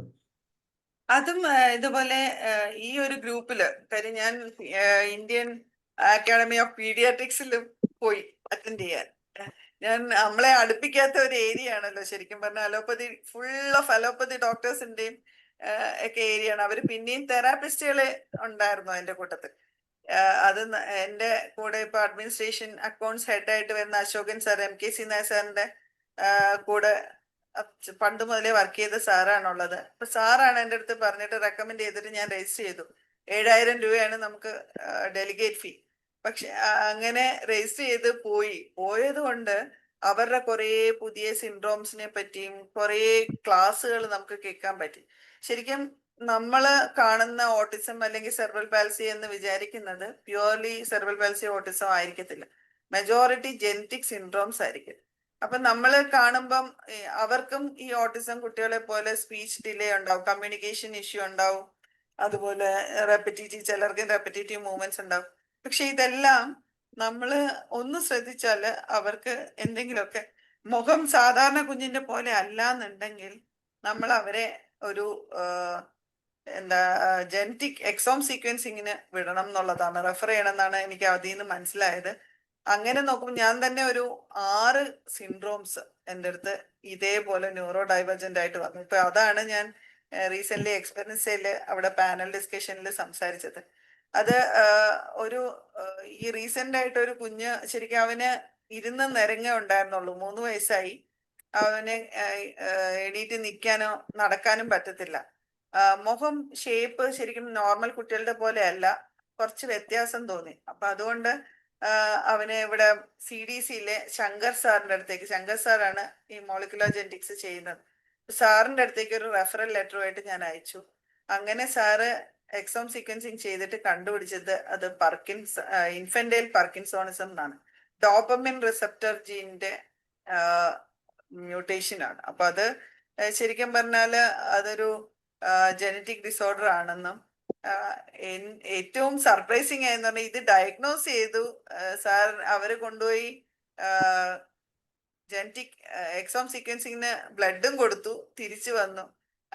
കൊടുത്തു കഴിഞ്ഞ് റിസൾട്ട് വന്നപ്പോഴത്തേക്കും 1 മാസത്തോളമായി. അപ്പോഴത്തേക്കും ഈ കുട്ടി ഓടി നടക്കാൻ തുടങ്ങി നമ്മുടെ മെഡിസിന്റെ റിസൾട്ടിൽ. ശരിക്കും അത് ഒരു ഭയങ്കര സന്തോഷമായി. പക്ഷെ സാർ എന്നിട്ട് അശോകൻ സാറ് അത് ശങ്കർ സാറുമായിട്ട് ഷെയർ ചെയ്തു ആ എക്സ്പീരിയൻസ് ഒക്കെ. അപ്പൊ ശങ്കർ സാറ് പറഞ്ഞത് ഇനി ഏത് കേസ് ഉണ്ടെങ്കിലും സാറുമായിട്ട് കൊളാബറേറ്റ് ചെയ്യാം, സാറിനെ വിളിച്ചാൽ മതി, സാർ അത് ജനറ്റിക് പാർട്ട് സാറ് ചെയ്യാം, എന്നിട്ട് അത് സാറാവുമ്പോൾ സാറിന് പബ്ലിക്കേഷന് കൊണ്ടുപോകാൻ പറ്റും. അവരുടെ ഈ റെയർ ഡിസീസിന്റെ ഒക്കെ പബ്ലിക്കേഷനിൽ വരുമ്പം നമ്മുടെ പേരും അതിനകത്ത് വരും. റീസെന്റ് അങ്ങനെ ഈ IUCBR ചെയ്ത ഒരു കേസാണ് എൻ്റെ വേറൊരു സിൻഡ്രോം, ഗ്ലാസ് സിൻഡ്രോം എന്ന് പറഞ്ഞു. അതും ഓട്ടിസം ഫീച്ചേഴ്സ് ആണ്, പക്ഷെ മൂവ്മെന്റ് ഡിസബിലിറ്റി ഉണ്ട്, പല്ല് എല്ലാം ഡീക്കേഡ് ആയിരിക്കും, ഫേസ് കുറച്ച് മൈക്രോകെഫാലി ഉണ്ട്. അങ്ങനെ വന്നതാണ്. അതും ഇംപ്രൂവ്മെന്റ് ഉണ്ട്. പക്ഷെ ഈ കേസ് IUCBRൽ അവർ ക്ലെൻവീർ എന്ന് പറഞ്ഞിട്ട്, അതായത് US ബേസ്ഡ് ഒരു ഡേറ്റാബേസ്, റെയർ ഡിസീസിന്റെ ഡേറ്റാബേസ് ആണ്, അതിനകത്ത് സബ്മിറ്റ് ചെയ്തു. അവർ സബ്മിറ്റ് ചെയ്തപ്പോൾ എൻ്റെ പേരും കൂടി വെച്ചാണ് സബ്മിറ്റ് ചെയ്തത്. സോ അങ്ങനൊരു സബ്മിഷനിലും പേര് വന്നിട്ടുണ്ട്. അപ്പൊ നമ്മളിങ്ങനെ കൊളാബറേറ്റ് ചെയ്താല് ഒരു സയന്റിസ്റ്റ് പറയുന്ന ഒരു വാല്യൂ ഒരിക്കലും നമ്മൾ ഹോമിയോപ്പത്സ് പറയുമ്പോൾ അവരെടുക്കത്തില്ല. പക്ഷെ ഒരു ഇന്റർനാഷണലി റിനൗൺഡ് ആയിട്ടുള്ള ഒരു സയന്റിസ്റ്റ് ഹോമിയോപ്പതിയിൽ ഗുണമുണ്ട് അല്ലെങ്കിൽ ഹോമിയോപ്പതി മെഡിസിൻസ് എഫക്റ്റീവ് ആണെന്ന് പറയുമ്പോൾ അതിന് വേറൊരു വാല്യൂ ആണ് വരുന്നത്. ഇപ്പൊ അവര് തന്നെ ഓട്ടിസത്തിന്റെ ഒരു റിവ്യൂ ആർട്ടിക്കിൾ എഴുതിക്കൊണ്ടിരിക്കുകയാണ്, ഹോമിയോപ്പതി ഈസ് എഫക്റ്റീവ് എന്നും പറഞ്ഞു, ഇന്റർനാഷണൽ ജേർണൽ ഫോർ ഓട്ടിസത്തിൽ പബ്ലിഷ് ചെയ്യാൻ വേണ്ടിയിട്ട്. സോ അവര് പബ്ലിഷ് ചെയ്ത് കഴിയുമ്പോൾ അതിന് വേറൊരു വാല്യൂ ആയിരിക്കും. അതുകൊണ്ട് എല്ലാവരുടെയിലും ഉണ്ടാവും, എന്റെയിലും മാത്രമല്ല നമ്മുടെ എല്ലാവരുടെയിലും ഉണ്ടാവും. അപ്പൊ എല്ലാവരും ഇതേപോലെ ഒന്ന് കൊളാബറേറ്റ് ചെയ്താല് നമുക്ക് അധികം താമസിക്കാതെ തന്നെ ഇതിനെ ഒരു ലിറ്ററേച്ചർ റിസർച്ചിൽ പോലും നമ്മുടെ പേരുകൾ കയറി വരുന്ന ഒരു അവസ്ഥയിലേക്ക് എത്തുമായിരിക്കും. അതെ, തീർച്ചയായിട്ടും. ഇപ്പം കഴിഞ്ഞ ദിവസം ജസ്റ്റിസ് ഹരിഹരൻ നായർ സാറിനെ വിളിച്ചു. ഞാൻ ശരിക്കും അത്ഭുതപ്പെട്ടു. സാറ് ചോദിക്കുകയാണ്, ഹോമിയോപ്പതി ഡിപ്പാർട്ട്മെന്റ് ഹാർട്ട് എന്ന് പറഞ്ഞ റിസർച്ച് ഒരു വർക്ക് നടക്കണുണ്ടല്ലോ, ഏതുവരെ ആയെന്നുള്ളത്.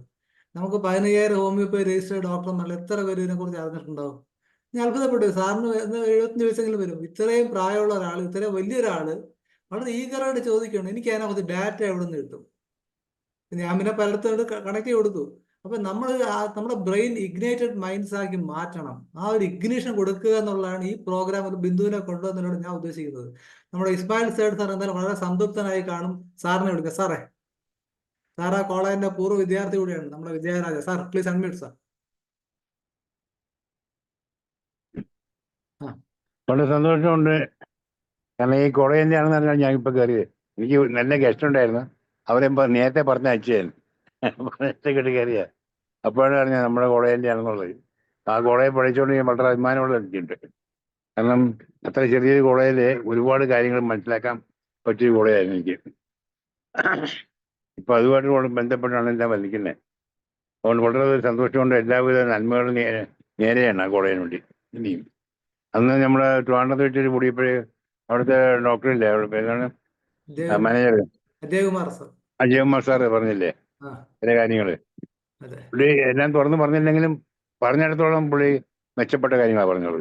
അതെ അത് സന്തോഷം തോന്നിയത് തുറന്ന് പറഞ്ഞാലേ.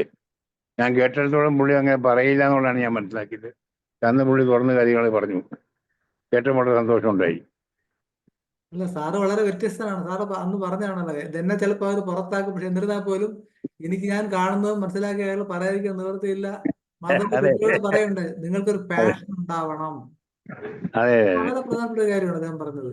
അതുകൊണ്ട് അതെ റെസ്പോണ്ട് ചെയ്യണം. നിങ്ങൾക്ക് എതിരായിട്ടെല്ലാം പറഞ്ഞ് നിങ്ങൾ റെസ്പോണ്ട് ചെയ്യണം. അതിന് നിങ്ങൾ ധൈര്യം കാണിക്കണം, പഠിക്കണം എന്നാണ് പുള്ളി പറഞ്ഞത്. എനിക്ക് വളരെ സന്തോഷം. അതെ അതെ അത് പോസിറ്റീവായിട്ട് പുള്ളി സംസാരിച്ചു. അതെ. ഞാൻ അങ്ങനെ പ്രസംഗിക്കുന്ന പുള്ളി കേട്ടിടത്തോളം ഞാൻ തോന്നിയില്ല എനിക്ക്. അല്ല സാർ, പുള്ളി നമ്മുടെ വളരെ ഈ നന്നായിട്ട് നാട്ടിൽ സംസാരിച്ചു. വന്നിട്ടുണ്ട്. ഒരിക്കൽ ഈ പറഞ്ഞിട്ടുണ്ടല്ലോ, ശാസ്ത്രത്തിന്റെ പരിമിതിയെ കുറിച്ച് അദ്ദേഹം പറയുണ്ടായല്ലോ. അതായത് വളരെ അതെ ഈ ഹെൽത്തി ആണ് എന്ന് പറഞ്ഞ് ICUയിലൂടെ രോഗി തിരിച്ച് മരിച്ചു വരുന്നതും സീരിയസ് ആയിട്ട് ഒരു രോഗി എണീറ്റ് നടക്കുന്നത് കണ്ടിട്ടുണ്ട്. അപ്പം ഇത് സയൻസിന് ഒരിക്കലും പറയാൻ കഴിയാത്ത ലെവലിലാണ്, ഇനിയും മുകളിലേക്ക് പോകേണ്ടതുണ്ട് എന്നാണ് അദ്ദേഹം പറഞ്ഞത്. അപ്പൊ അത് അതെ അതെ ശരിക്കും പറഞ്ഞാൽ ആഴത്തിൽ പഠിച്ച ഒരു സയന്റിസ്റ്റ് മാത്രമേ, ഇപ്പൊ നേരത്തെ ഒരാളെ കുറിച്ച് പറഞ്ഞല്ലോ, അവർക്ക് മനസ്സിലാവുന്നുള്ളത് ആ വ്യക്തിയുടെ ബ്രെയിനിന്റെ ലിമിറ്റേഷൻ ആണ്. കാരണം ഹോമിയോപ്പതി അതിലും മുകളിലാണ്. അപ്പം ഇപ്പൊ പറഞ്ഞാൽ നമുക്ക് ചെയ്യാൻ പറ്റിയ കാര്യം ഇന്റർ ഡിസിപ്ലിനറി ഇന്ററാക്ഷൻ, അവരിലൂടെ ഇത് ക്ലാരിഫൈ ചെയ്യുക എന്നുള്ളതാണ്. അതിനെക്കുറിച്ച് കൂടുതൽ പഠിച്ച ആൾക്കാർ അത് പറയട്ടെ, എന്നിട്ട് അവർ ഫീൽ ചെയ്യട്ടെ. അല്ല നമ്മളായിട്ട് അതിനകത്ത് കയറി നാനോ മെഡിസിൻ ആണെന്നും ബയോടെക്നോളജി പറയേണ്ട ആവശ്യമില്ല. നമ്മൾ പറഞ്ഞാൽ അതിൽ ഇതുണ്ട്. കാരണം എന്താണ്, we are not authorised or qualified. അത് വളരെ പ്രധാനം. അതെ പിന്നെ എനിക്കൊരു അവരെ കാര്യം, കൊണ്ട് പറയിപ്പിക്കാന്നുള്ള ഏറ്റവും വലിയ കാര്യം. എന്താ സാറേ? അവരെ കൊണ്ട് പറയിപ്പിക്കുക അതെല്ലാം. അതെ അതെ, തീർച്ചയായിട്ടും. ഇനി നമ്മുടെ വേറൊരു പൂർവ്വ വിദ്യാർത്ഥിയുണ്ട്, രമാദേവി ഡോക്ടർ. രമാദേവി ഡോക്ടറെ കേട്ടിട്ട് എന്ത് തോന്നുന്നു? ഡോക്ടർ രമാദേവി, അതുപോലെ ഡോക്ടർ ബിന്ദുവായിട്ട് ഇന്ററാക്ട് ചെയ്യാൻ താല്പര്യമുണ്ട്, ദയവായിട്ട് ഹാൻഡ് റൈസ് ചെയ്യുക. ഡോക്ടറെ സംസാരിക്കാമോ?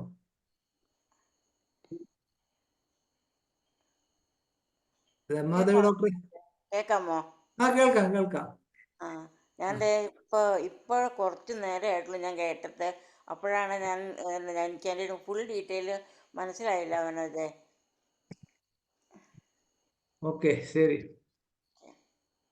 പിന്നെ നേരത്തെ ബിന്ദു പറഞ്ഞ പോലെ ഇതിനകത്ത് ഒരു പ്രധാന കാര്യം, ഈ പേഷ്യന്റിനെ ഒബ്സർവ് ചെയ്യുന്നത് നമ്മൾക്ക് തീർച്ചയായിട്ടും അഡ്വാൻസ്. കാരണം നമ്മൾ ഫസ്റ്റ് ഇയർ തൊട്ട് പഠിക്കുന്നത് അതാണ്, ഒബ്സർവേഷൻ ഇല്ലേ, fidelity in tracing the picture. അതുപോലെ തന്നെ ഹ്യൂമൻ എന്തോന്ന്, especial circumspection tact, knowledge of human nature. ശരിക്കും ന്യൂറോളജിയുടെ ബേസ് ആണിത് ഇപ്പൊ പറഞ്ഞതിന്റെ. തീർച്ചയായിട്ടും. അപ്പൊ അത് ഹോമിയോപ്പതി ഡോക്ടർ ചെയ്യുമ്പോൾ വേറെ ചെയ്യാൻ പറ്റില്ല. അതുകൊണ്ട് മറ്റുള്ളവരെക്കാളും കൂടുതൽ നിങ്ങൾ സക്സസ്ഫുൾ ആകും. മാത്രമല്ല, ഈ ബ്ലഡ് ബ്രെയിൻ ബാരിയർ ക്രോസ് ചെയ്യുന്ന മെഡിസിൻ ഹോമിയോപ്പതി മാത്രമേ ഉള്ളൂ, അല്ലേ? ഇത് എന്ത് പറയുന്നു? അതെ അതെ അതെ അതല്ല, ഇതിനകത്ത് ഏറ്റവും സന്തോഷം തോന്നിയത് ഇപ്പൊ ഉഷാരാജമ്മ മാഡം, മോഹൻകുമാർ സാറും ഒക്കെ പറയുന്നത് അവർക്ക് കുറച്ച് സ്ഥലം എവിടെന്നെങ്കിലും ഫണ്ട് കിട്ടുമെങ്കിൽ അവർക്ക് ഇങ്ങനെ ഒരു ന്യൂറോ ഡെവലപ്മെന്റ് സെന്റർ ആയിട്ട് തുടങ്ങിയിട്ട്, ഒരു സ്കൂൾ ഉൾപ്പെടെ, റിസർച്ച് സെന്റർ ആയിട്ട് ഉൾപ്പെടെ തുടങ്ങിയിട്ട് നമ്മുടെ മെഡിസിനും കൂടെ കൊടുത്ത് എന്തൊക്കെ ചേഞ്ചസ് കൊണ്ടുവരുന്നു സയന്റിഫിക്കലി അങ്ങനെ ഒന്ന് പ്രൂവ് ചെയ്താൽ കൊള്ളാം എന്നാണ്. അപ്പൊ അത് അവരുടെ കയ്യിൽ നിന്നിട്ട് അവര് പറയുന്നത് ഇത് എങ്ങനെ വർക്ക് ചെയ്യുന്നു, അവര് ആ സയന്റിസ്റ്റുകളോട് എല്ലാരോടും പറഞ്ഞതാണ് ഇതെങ്ങനെ വർക്ക് ചെയ്യണമെന്ന് പറയാൻ അറിയില്ല. കാര്യം ഞാൻ മനഃപൂർവ്വമാണ്. മാഡത്തിന് ഒരു ഫൈബ്രോമയാൽജി ഉണ്ടായിരുന്നു. മാഡത്തിന് ബാത്റൂമിൽ നിന്ന് കുളിക്കാൻ പോലും പറ്റില്ലായിരുന്നു. കാലൊക്കെ ഷേക്ക് ചെയ്തിട്ട് മാഡത്തിന് ഒട്ടും നടക്കാനും ഒന്നും പറ്റില്ലായിരുന്നു. മാഡത്തിന് ഞാൻ കൊടുത്ത് മനഃപൂർവ്വം ഒരു പില്ലാണ് വായിലിട്ട് കൊടുത്തത്. അങ്ങനെ കൊടുത്ത് മാഡം ഇപ്പം സ്റ്റെപ്പ് കയറുകയൊക്കെ ചെയ്യും. അപ്പൊ അത് മാഡത്തിന്റെ ഹസ്ബൻഡ് സാറാണല്ലോ എന്നെ കളിയാക്കി. സാറിന് പോലും കൃത്യമായിട്ട് അറിയാം. അപ്പോ ഇതെങ്ങനെ, അപ്പൊ മാഡം അവിടെ എല്ലാരോടും പറഞ്ഞതാണ് ഇത്രയും ചെറിയ ഡോസ് എങ്ങനെ വർക്ക് ചെയ്യണമെന്നുള്ളത് അറിയത്തില്ല, but I am sure that it is working. അതെങ്ങനെയാണ് കണ്ടുപിടിക്കേണ്ടത് എന്നും അറിയില്ല, എങ്ങോട്ട് പോകണമെന്ന് അറിയില്ല, പക്ഷെ ഇത് കണ്ടുപിടിച്ചാൽ അതൊരു ബ്രേക്ക് ത്രൂ ആയിരിക്കും എന്ന് പറഞ്ഞു. അത്രയും അവരുടെ ഉള്ളിൽ ഒരു ഇൻപുട്ട് കൊടുക്കാൻ പറ്റിയല്ലോ എന്നുള്ള ഒരു സന്തോഷമാണ് എനിക്കും ഉള്ളത്. എന്ന് വെച്ചാൽ അവരിനി കണ്ടുപിടിക്കട്ടെ എങ്ങനെയാന്ന് വെച്ചാ. അല്ല, ശരിക്കും ഇൻപുട്ട് അല്ല, വെളിച്ചം കൊടുത്തു എന്നാണ് പറയേണ്ടത്. അവർക്ക് വെളിച്ചം ഇല്ലായിരുന്നു, ഇരുട്ടത്തായിരുന്നു. അപ്പം അവർക്ക് വെളിച്ചം കൊടുക്കാൻ കഴിയുന്നതാണ് ബിന്ദുവിന്റെ ഏറ്റവും വലിയ അഡ്വാൻറ്റേജ് എനിക്ക് തോന്നുന്നത്. ഡോക്ടർ ഹേമ സംസാരിക്കാൻ. Doctor Hema. Doctor Hema unmute ചെയ്യാമോ? നമ്മുടെ ഡിപ്പാർട്ട്മെന്റ് വളരെ സമർത്ഥയായ ഒരു മെഡിക്കൽ ഓഫീസറാണ്. പല പ്രോജക്റ്റുകളിലും കൺവീനർ. ഡോക്ടർ ഹേമ അൺമ്യൂട്ട് ചെയ്യാമോ? ആ ആ ഗുഡ് ഈവനിങ് ഓൾ. ഞാൻ ആദ്യമായിട്ടാണ് IFPHന്റെ പ്ലാറ്റ്ഫോമിൽ സെമിനാർ അറ്റൻഡ് ചെയ്യുന്നത്. മാഡത്തിന്റെ ഒരു ക്ലാസ്, ബിന്ദു മാഡത്തിന്റെ ക്ലാസ് നമ്മുടെ ഹോമിയോപ്പതി വകുപ്പിലെ സദ്ഗമയ പദ്ധതിയുടെ ഭാഗമായിട്ട് നടത്തിയിരുന്നു. അപ്പം അന്ന് മാഡം ന്യൂറോ ഡെവലപ്മെന്റ് സെന്ററിനെ കുറിച്ചും ഒക്കെ നമ്മളോട് നല്ല വിശദമായിട്ട് സംസാരിക്കുകയുണ്ടായി. അന്ന് നമ്മുടെ കൂട്ടത്തിൽ തന്നെ ഒരു ഡോക്ടർ ആ ഒരു പഞ്ചായത്തിലെ മാഡത്തിന് ഇതുമായിട്ട് ബന്ധപ്പെട്ട് കിട്ടിയ സക്സസ് കേസുകൾ, ആൾക്കാർ മാഡത്തെ കാണുന്ന, ബിന്ദു മാഡത്തിനോടുള്ള ഒരു ബഹുമാനവും കാര്യങ്ങളെ കുറിച്ചൊക്കെ നമ്മുടെ ഒരു ഡോക്ടർ പറയുകയും ചെയ്തു. അതൊക്കെ മാഡത്തിന്റെ ഈ ഒരു മേഖലയിലെ വിജയം നമുക്കെല്ലാവർക്കും ഒരു പാഠമായിട്ട് ഉൾക്കൊള്ളാൻ കഴിയുന്നതാണ്. തീർച്ചയായിട്ടും മാഡത്തിന് എല്ലാവിധ ആശംസകളും. നന്ദി പ്രതികരിച്ചതിന്. എന്തായാലും നമ്മളവിടെ യങ് ആൻഡ് ഡൈനാമിക് ആയിട്ടുള്ള ഒരുപാട് പേര് ഇതിനകത്തുണ്ട് ഈ പറഞ്ഞ കാര്യം. പക്ഷെ അത് പുറത്തേക്ക് വരുന്നില്ല. അപ്പൊ അതിന് IFPHന്റെ ഒരു ഉത്തരവാദിത്തമാണ്. പ്രതിഭകളെ കണ്ടെത്തുക, സമൂഹത്തിലേക്ക് കൊണ്ടുവരിക, അവരെ കൂടുതൽ മനസ്സിലാക്കുക, യൂട്ടിലൈസ് ചെയ്യാനുള്ള ഇതിലേക്ക് കണക്ട് ചെയ്യുക എന്നുള്ളൊരു പാലം, connecting between these two fellows, these two groups. അതാണ് IFPHന്റെ ഉദ്ദേശം. മാത്രമല്ല ഇപ്പൊ ഡോക്ടർ ബിന്ദു പറയുകയുണ്ടായില്ല സയന്റിഫിക് വേൾഡിലേക്ക് അല്ലെങ്കിൽ ജേർണൽസിലേക്ക് ഹോമിയോപ്പതി എത്തിയെന്നുള്ളത്. നമ്മൾ വളരെ ഹിസ്റ്റോറിക്കൽ ജംഗ്ഷനിൽ നിൽക്കുകയാണ്. കാരണം വെച്ചാൽ സുപ്രീം കോടതിയുടെ മുമ്പിൽ, ഡിവിഷൻ ബെഞ്ചിന്റെ മുമ്പിൽ ഒരു കേസ് കിടക്കുകയാണ്.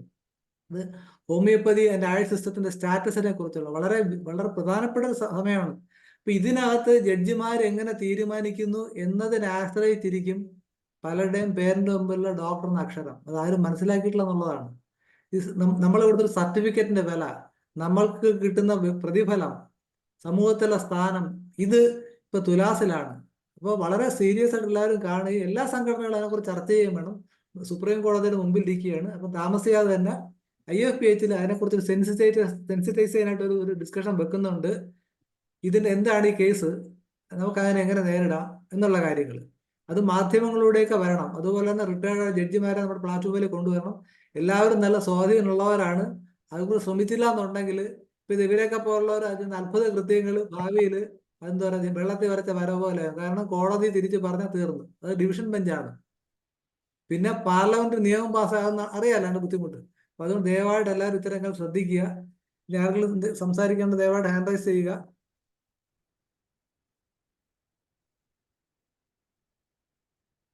ഹരികുമാർ ഡോക്ടർ ഉണ്ടോ? ഡോക്ടർ ഹരികുമാർ, ഡോക്ടർ അൺമ്യൂട്ട് ചെയ്യാമോ?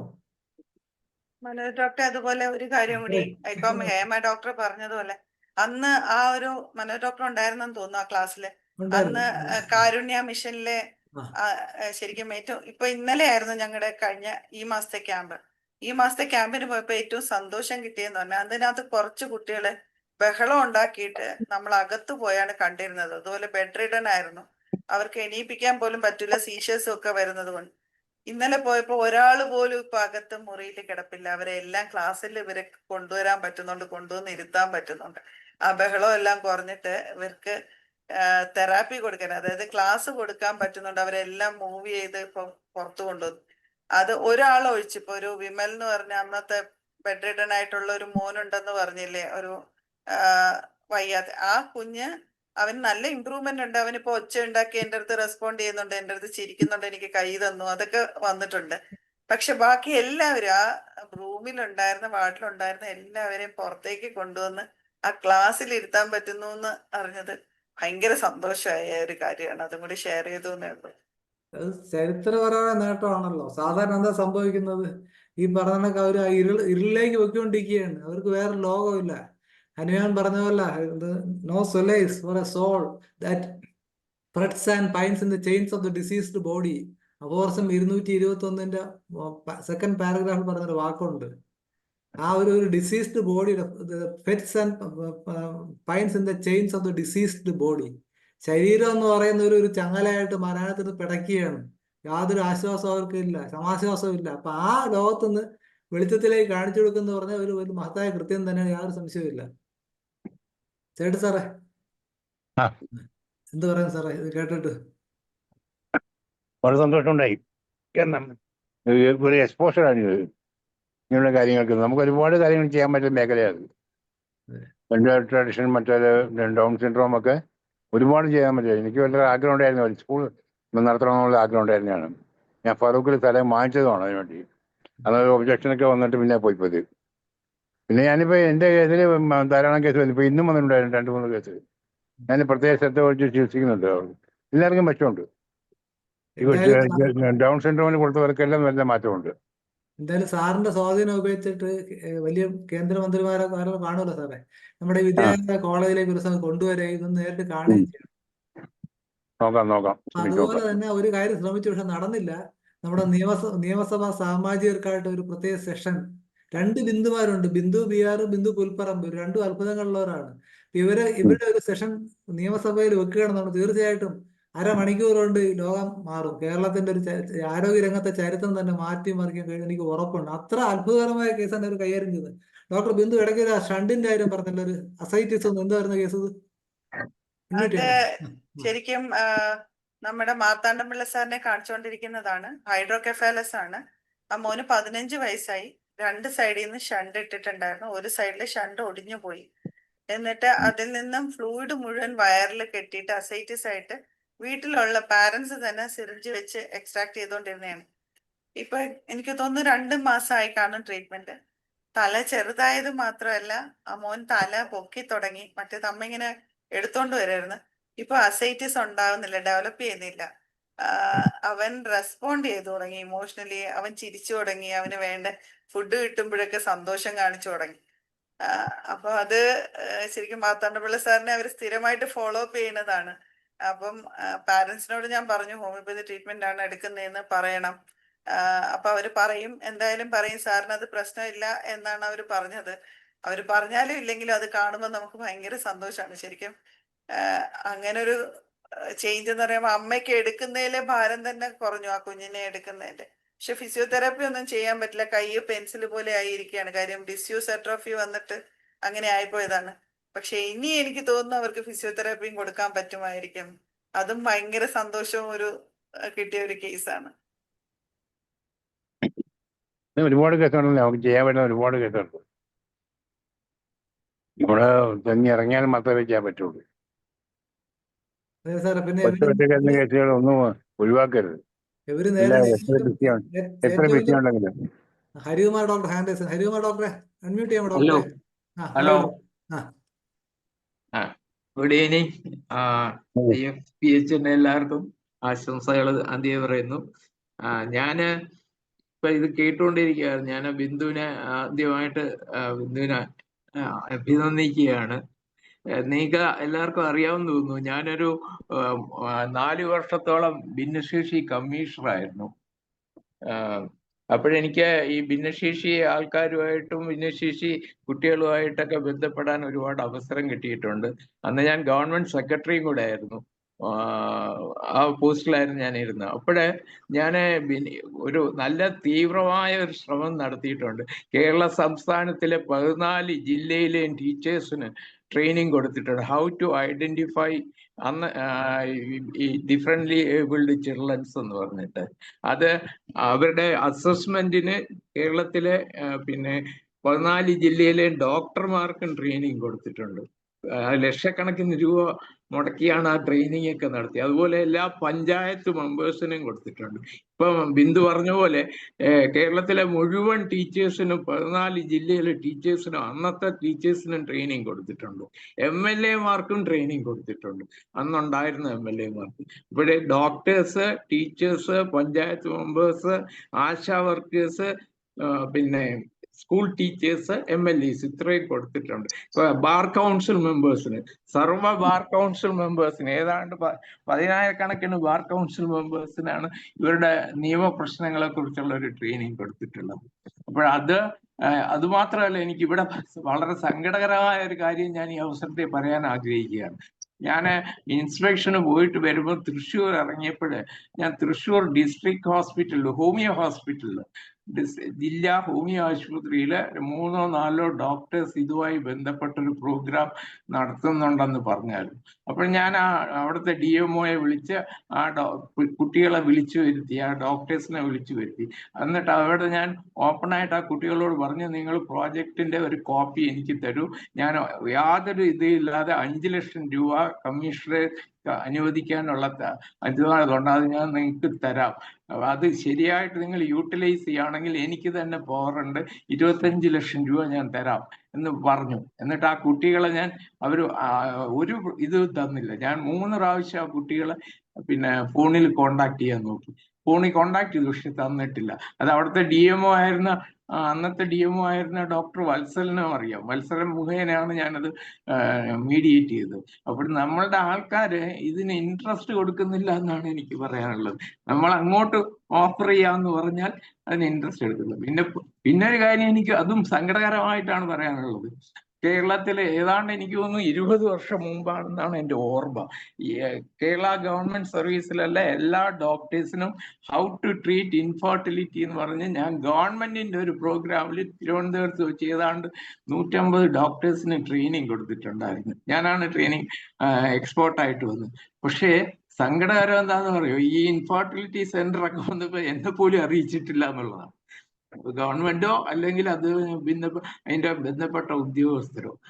അങ്ങനെയൊക്കെ വരുമ്പോഴാണ് നമുക്ക് ഒരു പ്രയാസം തോന്നുന്നത്. ഇപ്പം ബിന്ദു കുറെ കാര്യങ്ങൾ പറഞ്ഞല്ലോ, അപ്പോൾ എനിക്ക് തോന്നുന്ന അത്തരം കാര്യങ്ങളാണ്. പിന്നെ ഇതിനകത്ത് പല സെന്റേഴ്സും, അത് പ്രത്യേകിച്ച് ഇത് ഒരു എന്താന്ന് പറഞ്ഞു കഴിഞ്ഞാൽ പൈസ എക്സ്ട്രാക്ട് ചെയ്യാനുള്ള ഒരു ഇതായിട്ടാണ് ഞാൻ കണ്ടിട്ടുള്ളത് കാരണം ഈ സെന്റേഴ്സ് എല്ലാം എൻ്റെ കീഴിലായിരുന്നു. അപ്പോൾ ഞാൻ സർപ്രൈസ് ആയിട്ട് പല സെന്റേഴ്സിലും ഇൻസ്ട്രക്ഷന് പോയിട്ടുണ്ട്. ഒരു സെന്ററിൽ പോയപ്പോൾ ഞാൻ ഉദാഹരണമായിട്ട് മാത്രം ചുരുക്ക സമയത്തിൽ പറയാം. ഒരു സെന്ററിൽ പോയപ്പോൾ ഞാൻ ആദ്യം തന്നെ അവിടെ നിന്ന് കളക്ടറെ അടുത്ത് അതിന്റെ റിപ്പോർട്ട് ചോദിച്ചിരുന്നു, പോലീസ് കമ്മീഷണറെ വിളിച്ചിട്ട് അതിന്റെ റിപ്പോർട്ട് ചോദിച്ചു. ചെന്നപ്പോൾ അവിടെ 34 ഇത്തരം കുട്ടികളുണ്ട്. അപ്പോഴവരോട് ചോദിച്ചപ്പം അവർ പറഞ്ഞത് 400 രൂപ അല്ല 300 രൂപ 400 രൂപ 2000 രൂപ മാക്സിമം ഫീസ് വാങ്ങിക്കുന്നുണ്ടെന്നാണ്. പക്ഷെ എനിക്കന്ന് കോടതിയുടെ അധികാരമുണ്ട്. ഹൈക്കോടതിക്ക് ഇക്വലന്റ് ആയ ഒരു കോടതിയാണ് കമ്മീഷണർ ഓഫീസ് എന്ന് പറയുന്നത്. അപ്പോൾ ആ കോടതി അധികാരം ഉപയോഗിച്ച് ഞാൻ അവിടെ ഇൻസ്പെക്ട് ചെയ്തപ്പോൾ ഇവര് 34 പിള്ളേരെ, അപ്പോൾ ഞാൻ നോക്കിയപ്പോൾ 34 പിള്ളേരുടെ കാര്യങ്ങൾ നോക്കാനും അവിടുത്തെ കാര്യങ്ങൾ നടത്താനും ഈ ഫീസ് പോരാ. അപ്പോൾ ഞാൻ എൻ്റെ കൂടെ വന്ന അഡീഷണൽ സെക്രട്ടറിയോട് പറഞ്ഞു, അവിടെ ഇൻസ്പെക്ട് ചെയ്യാൻ പറഞ്ഞു. എനിക്ക് ഏത് റെക്കോർഡും പിടിച്ചെടുക്കാനുള്ള ഒരു അധികാരമുണ്ട്. അത് വെച്ചിട്ട് അവർ ഇൻസ്പെക്ട് ചെയ്തപ്പോൾ ഇവർ പറഞ്ഞ മുഴുവൻ കള്ളമാണ്. ഒരു കുട്ടിയിൽ നിന്ന് 2 ലക്ഷം രൂപ, 3 ലക്ഷം രൂപ, 7 ലക്ഷം രൂപ വരെ വാങ്ങിച്ച കുട്ടികളുണ്ട്.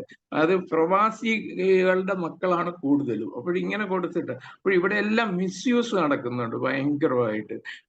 എന്നിട്ട് അതിന് ശേഷം ഞാൻ നടപടിയെടുത്തു. കാരണം ആരുടെ നിന്ന് ഫീസ് വാങ്ങിക്കുന്നതും ബാങ്കിൽ കൂടെ വാങ്ങിക്കാൻ പറ്റുള്ളെന്നും ഫീസ് വാങ്ങിച്ച് റെസീറ്റ് കൊടുക്കണം എന്നൊക്കെയുള്ള നിയമപരമായ നടപടികൾ സ്വീകരിച്ചിട്ടുണ്ട്. അതുപോലെ തന്നെ ഇപ്പൊ ഈ ഡോക്ടർ ബിന്ദു പറയുന്ന നെയ്യാറ്റിൻകര ഒരു സെന്ററുണ്ട്.